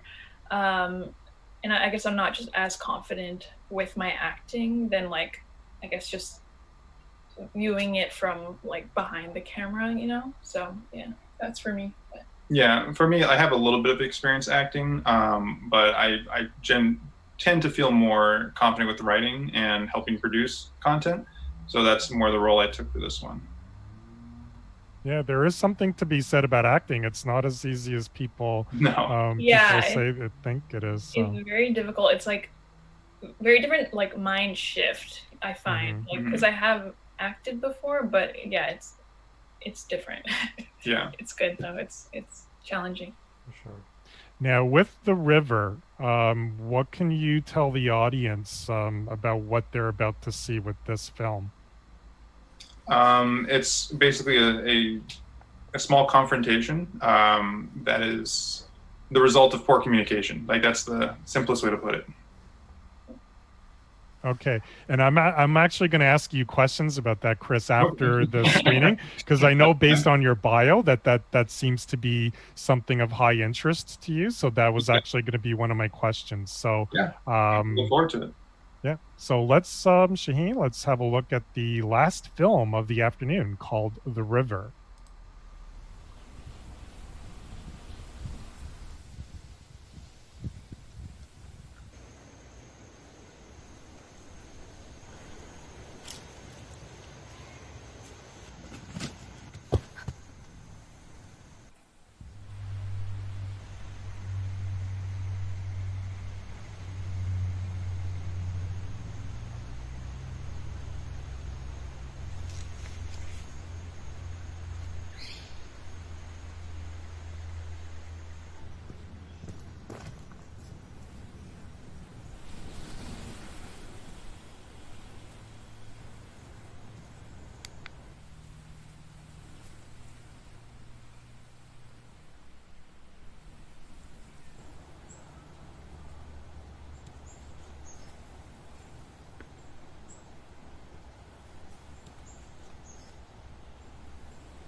You guys still Okay, with us? awesome. So Yeah, that we're was still our here. last film, and one that I personally have a lot of questions about in terms of like the narrative, but it was an Feel amazing free. film, Feel guys. free. Fantastic film. Did you want to start, Shaheen? I have a couple of questions too, so you can go ahead first. I guess this is less of a technical question and more about the narrative. But like, I got from this sort of like this almost like a survivorship or like a dystopian vibe to it. Was I on the right track with it? Yeah. Yeah. Yes. Okay.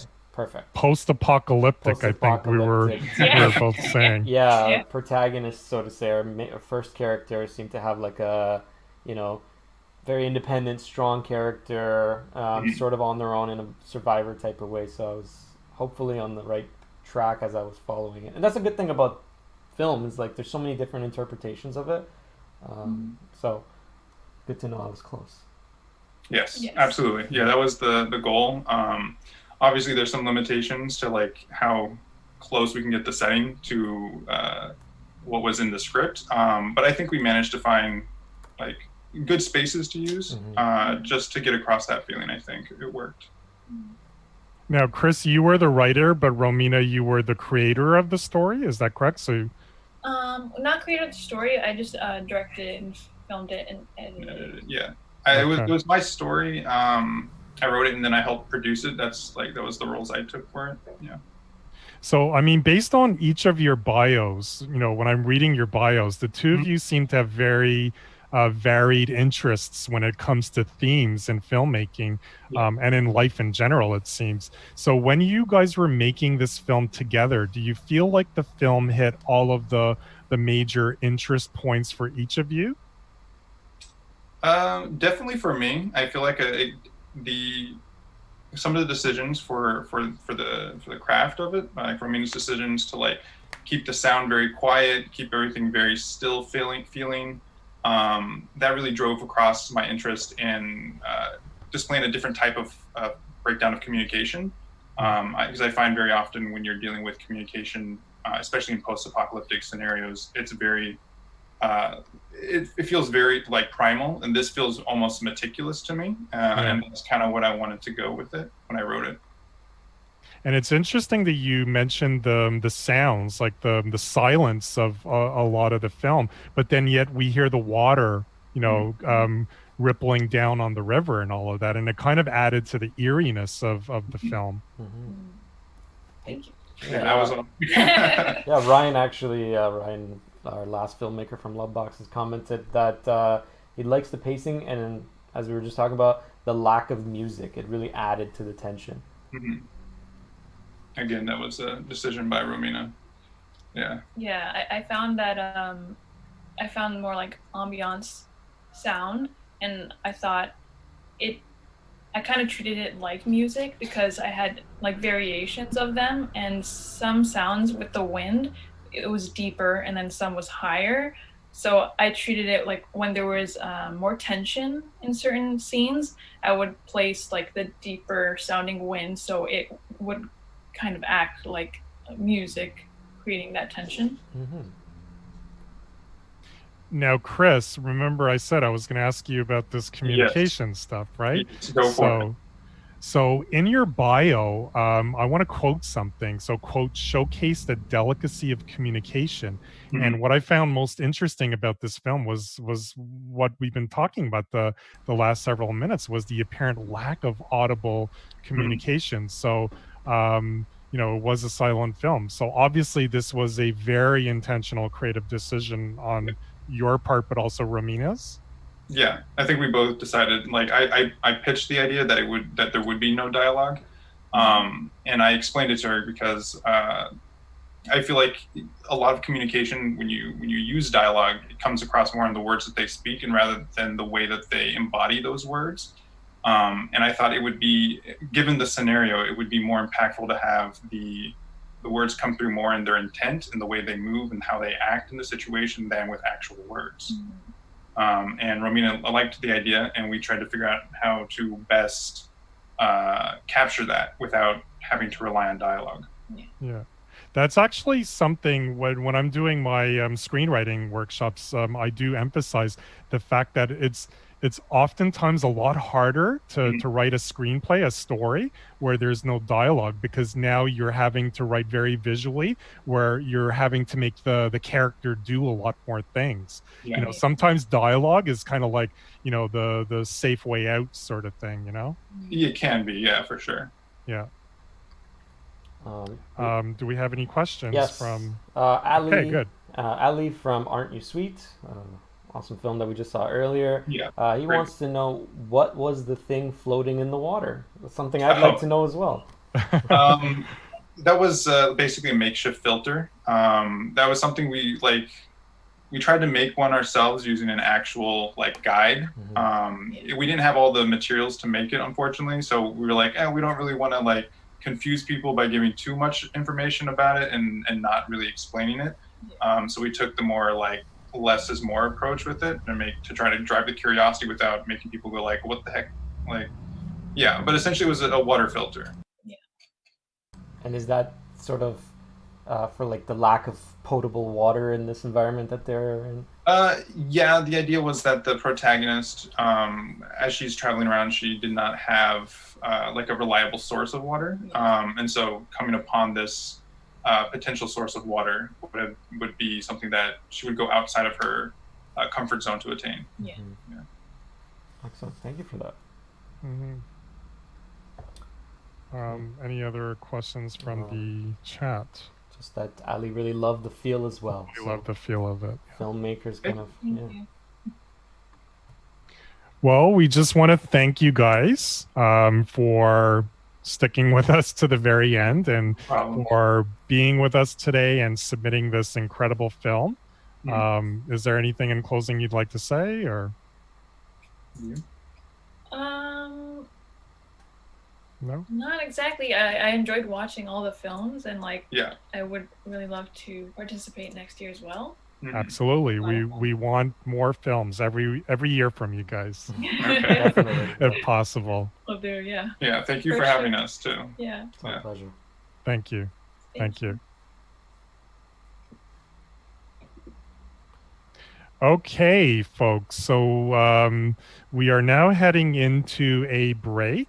Shaheen, I believe we're going to set 10 minutes. Yeah. So at 4:50, we are going to come back for our awards ceremony. I would like to direct people to the YouTube description for the survey link where you can vote for People's Choice for Best Film. So we have a 10-minute opportunity where you, the viewer at home, gets to vote for your favorite film. And we will be back at 4:50 p.m.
Hey, so we are back. The prizes for Best Editing, Best Cinematography, and Best Directing will be $100 gift cards from a popular electronics retailer. The prize for People's Choice for Best Film will be a $250 gift card from the same popular electronics retailer. I don't want to name off this retailer by name, but their logo is blue and yellow. I think it's pretty obvious who that is. Blockbuster. The criteria used for best editing includes the filmmaker slash editor being able to piece together and build an interesting story with good pacing, rhythm, emotion from various shots and scenes that are visually compelling. The criteria used for best cinematography include best use of camera techniques such as shot composition, camera movement, camera placement to capture moving images. The criteria used for best directing includes controlling a film's artistic and dramatic aspects, visualizing the story while guiding crew and actors in the fulfillment of that vision. With that said, let us go to our first category for best editing.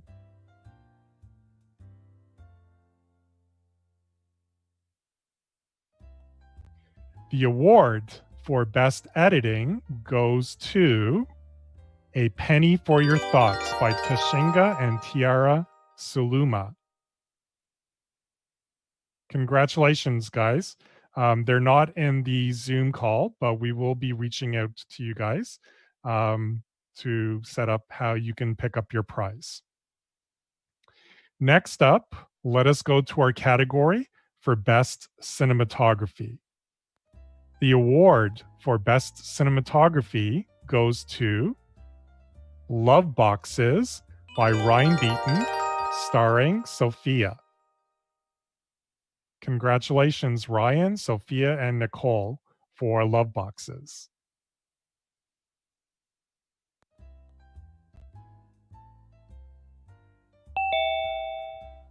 And finally, well, not finally, the next award for Best Directing. The award for Best Directing goes to Love, Steve by Nicholas Castanis. Hey, Nicholas. Hi, my dad's just on his way back. Okay, well, congratulations. You won the prize for Best Directing. So is there something you want to say? I'm just happy that I was given the opportunity to like be entered into a film fest like for the first time and have you guys like it even. So that really feels nice. Okay, well, congratulations to both you and Alex. I don't know if you heard, your son won the prize for Best Directing. Oh, so awesome. He gets a $100 gift card from a very popular electronics retailer. So Nicholas, hopefully the $100 will help you purchase the camera or whatever gear that you've been saving up for. Yeah. Okay? Yep. Congratulations and well Thank done, you. guys. Yeah. Okay, and finally, the People's Choice Award for Best Film. You guys have spoken. We've looked at the survey, and the People's Choice Award for Best Film goes to Love Boxes by Ryan Beaton and Super Sophia and Nicole. And I don't believe Nicole, Sophia, or Ryan are available. Is Ryan available in the chat, I wonder? I'm not seeing him. No. So all of the winners will be contacted. There we go. Yep. Oh, okay, good. So we'll just wait for Ryan to connect back onto the Zoom call.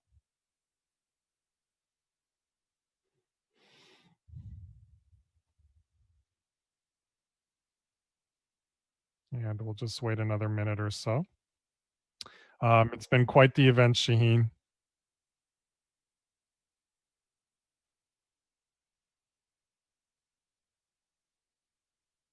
Chat was amazing. Participation was great.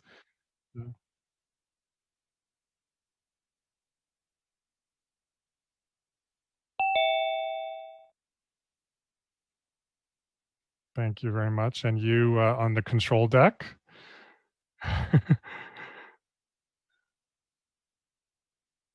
And we'll just give Ryan another minute or so. But in the meantime, I just want to thank everyone who stuck around for this entire event from beginning to end. I know it was a long afternoon, but we had some incredible filmmakers. We screened 8 incredible films from really talented filmmakers. I just want to thank all the filmmakers personally once again. I want to also say a big, huge thank you to Linsey, Stewart, and Dane Clark for spending a wonderful filmmakers corner with us. There we go. Ryan is coming in. So thank you to Linsey and Dane as well. There he is. And there we Yep, go, there I Ryan. am. So Sorry about that. No worries. So Lovebox is one people's choice. I appreciate it. Thank you to everybody who made this happen. So is there anything you want to say? I know Nicole, wanted you to be on hand if there was any handing out of any awards. So is there anything you want to say regarding the film as the last thing you'd like to say? I'm really happy with it. I'm glad that I could help sort of bring some more attention to this project. I think that's the most important thing to kind of take away from this is anybody who voted, if they want to check out Love Boxes and put some money towards that. Yeah, I want to use this platform to do some good. Yeah, well, you've absolutely done that this afternoon. I know you were the filmmaker for this film, but once again, just like last year, the kids have stolen the afternoon. We had a film starring, I don't know how old Sophia is now. Actually, do you know how old she is?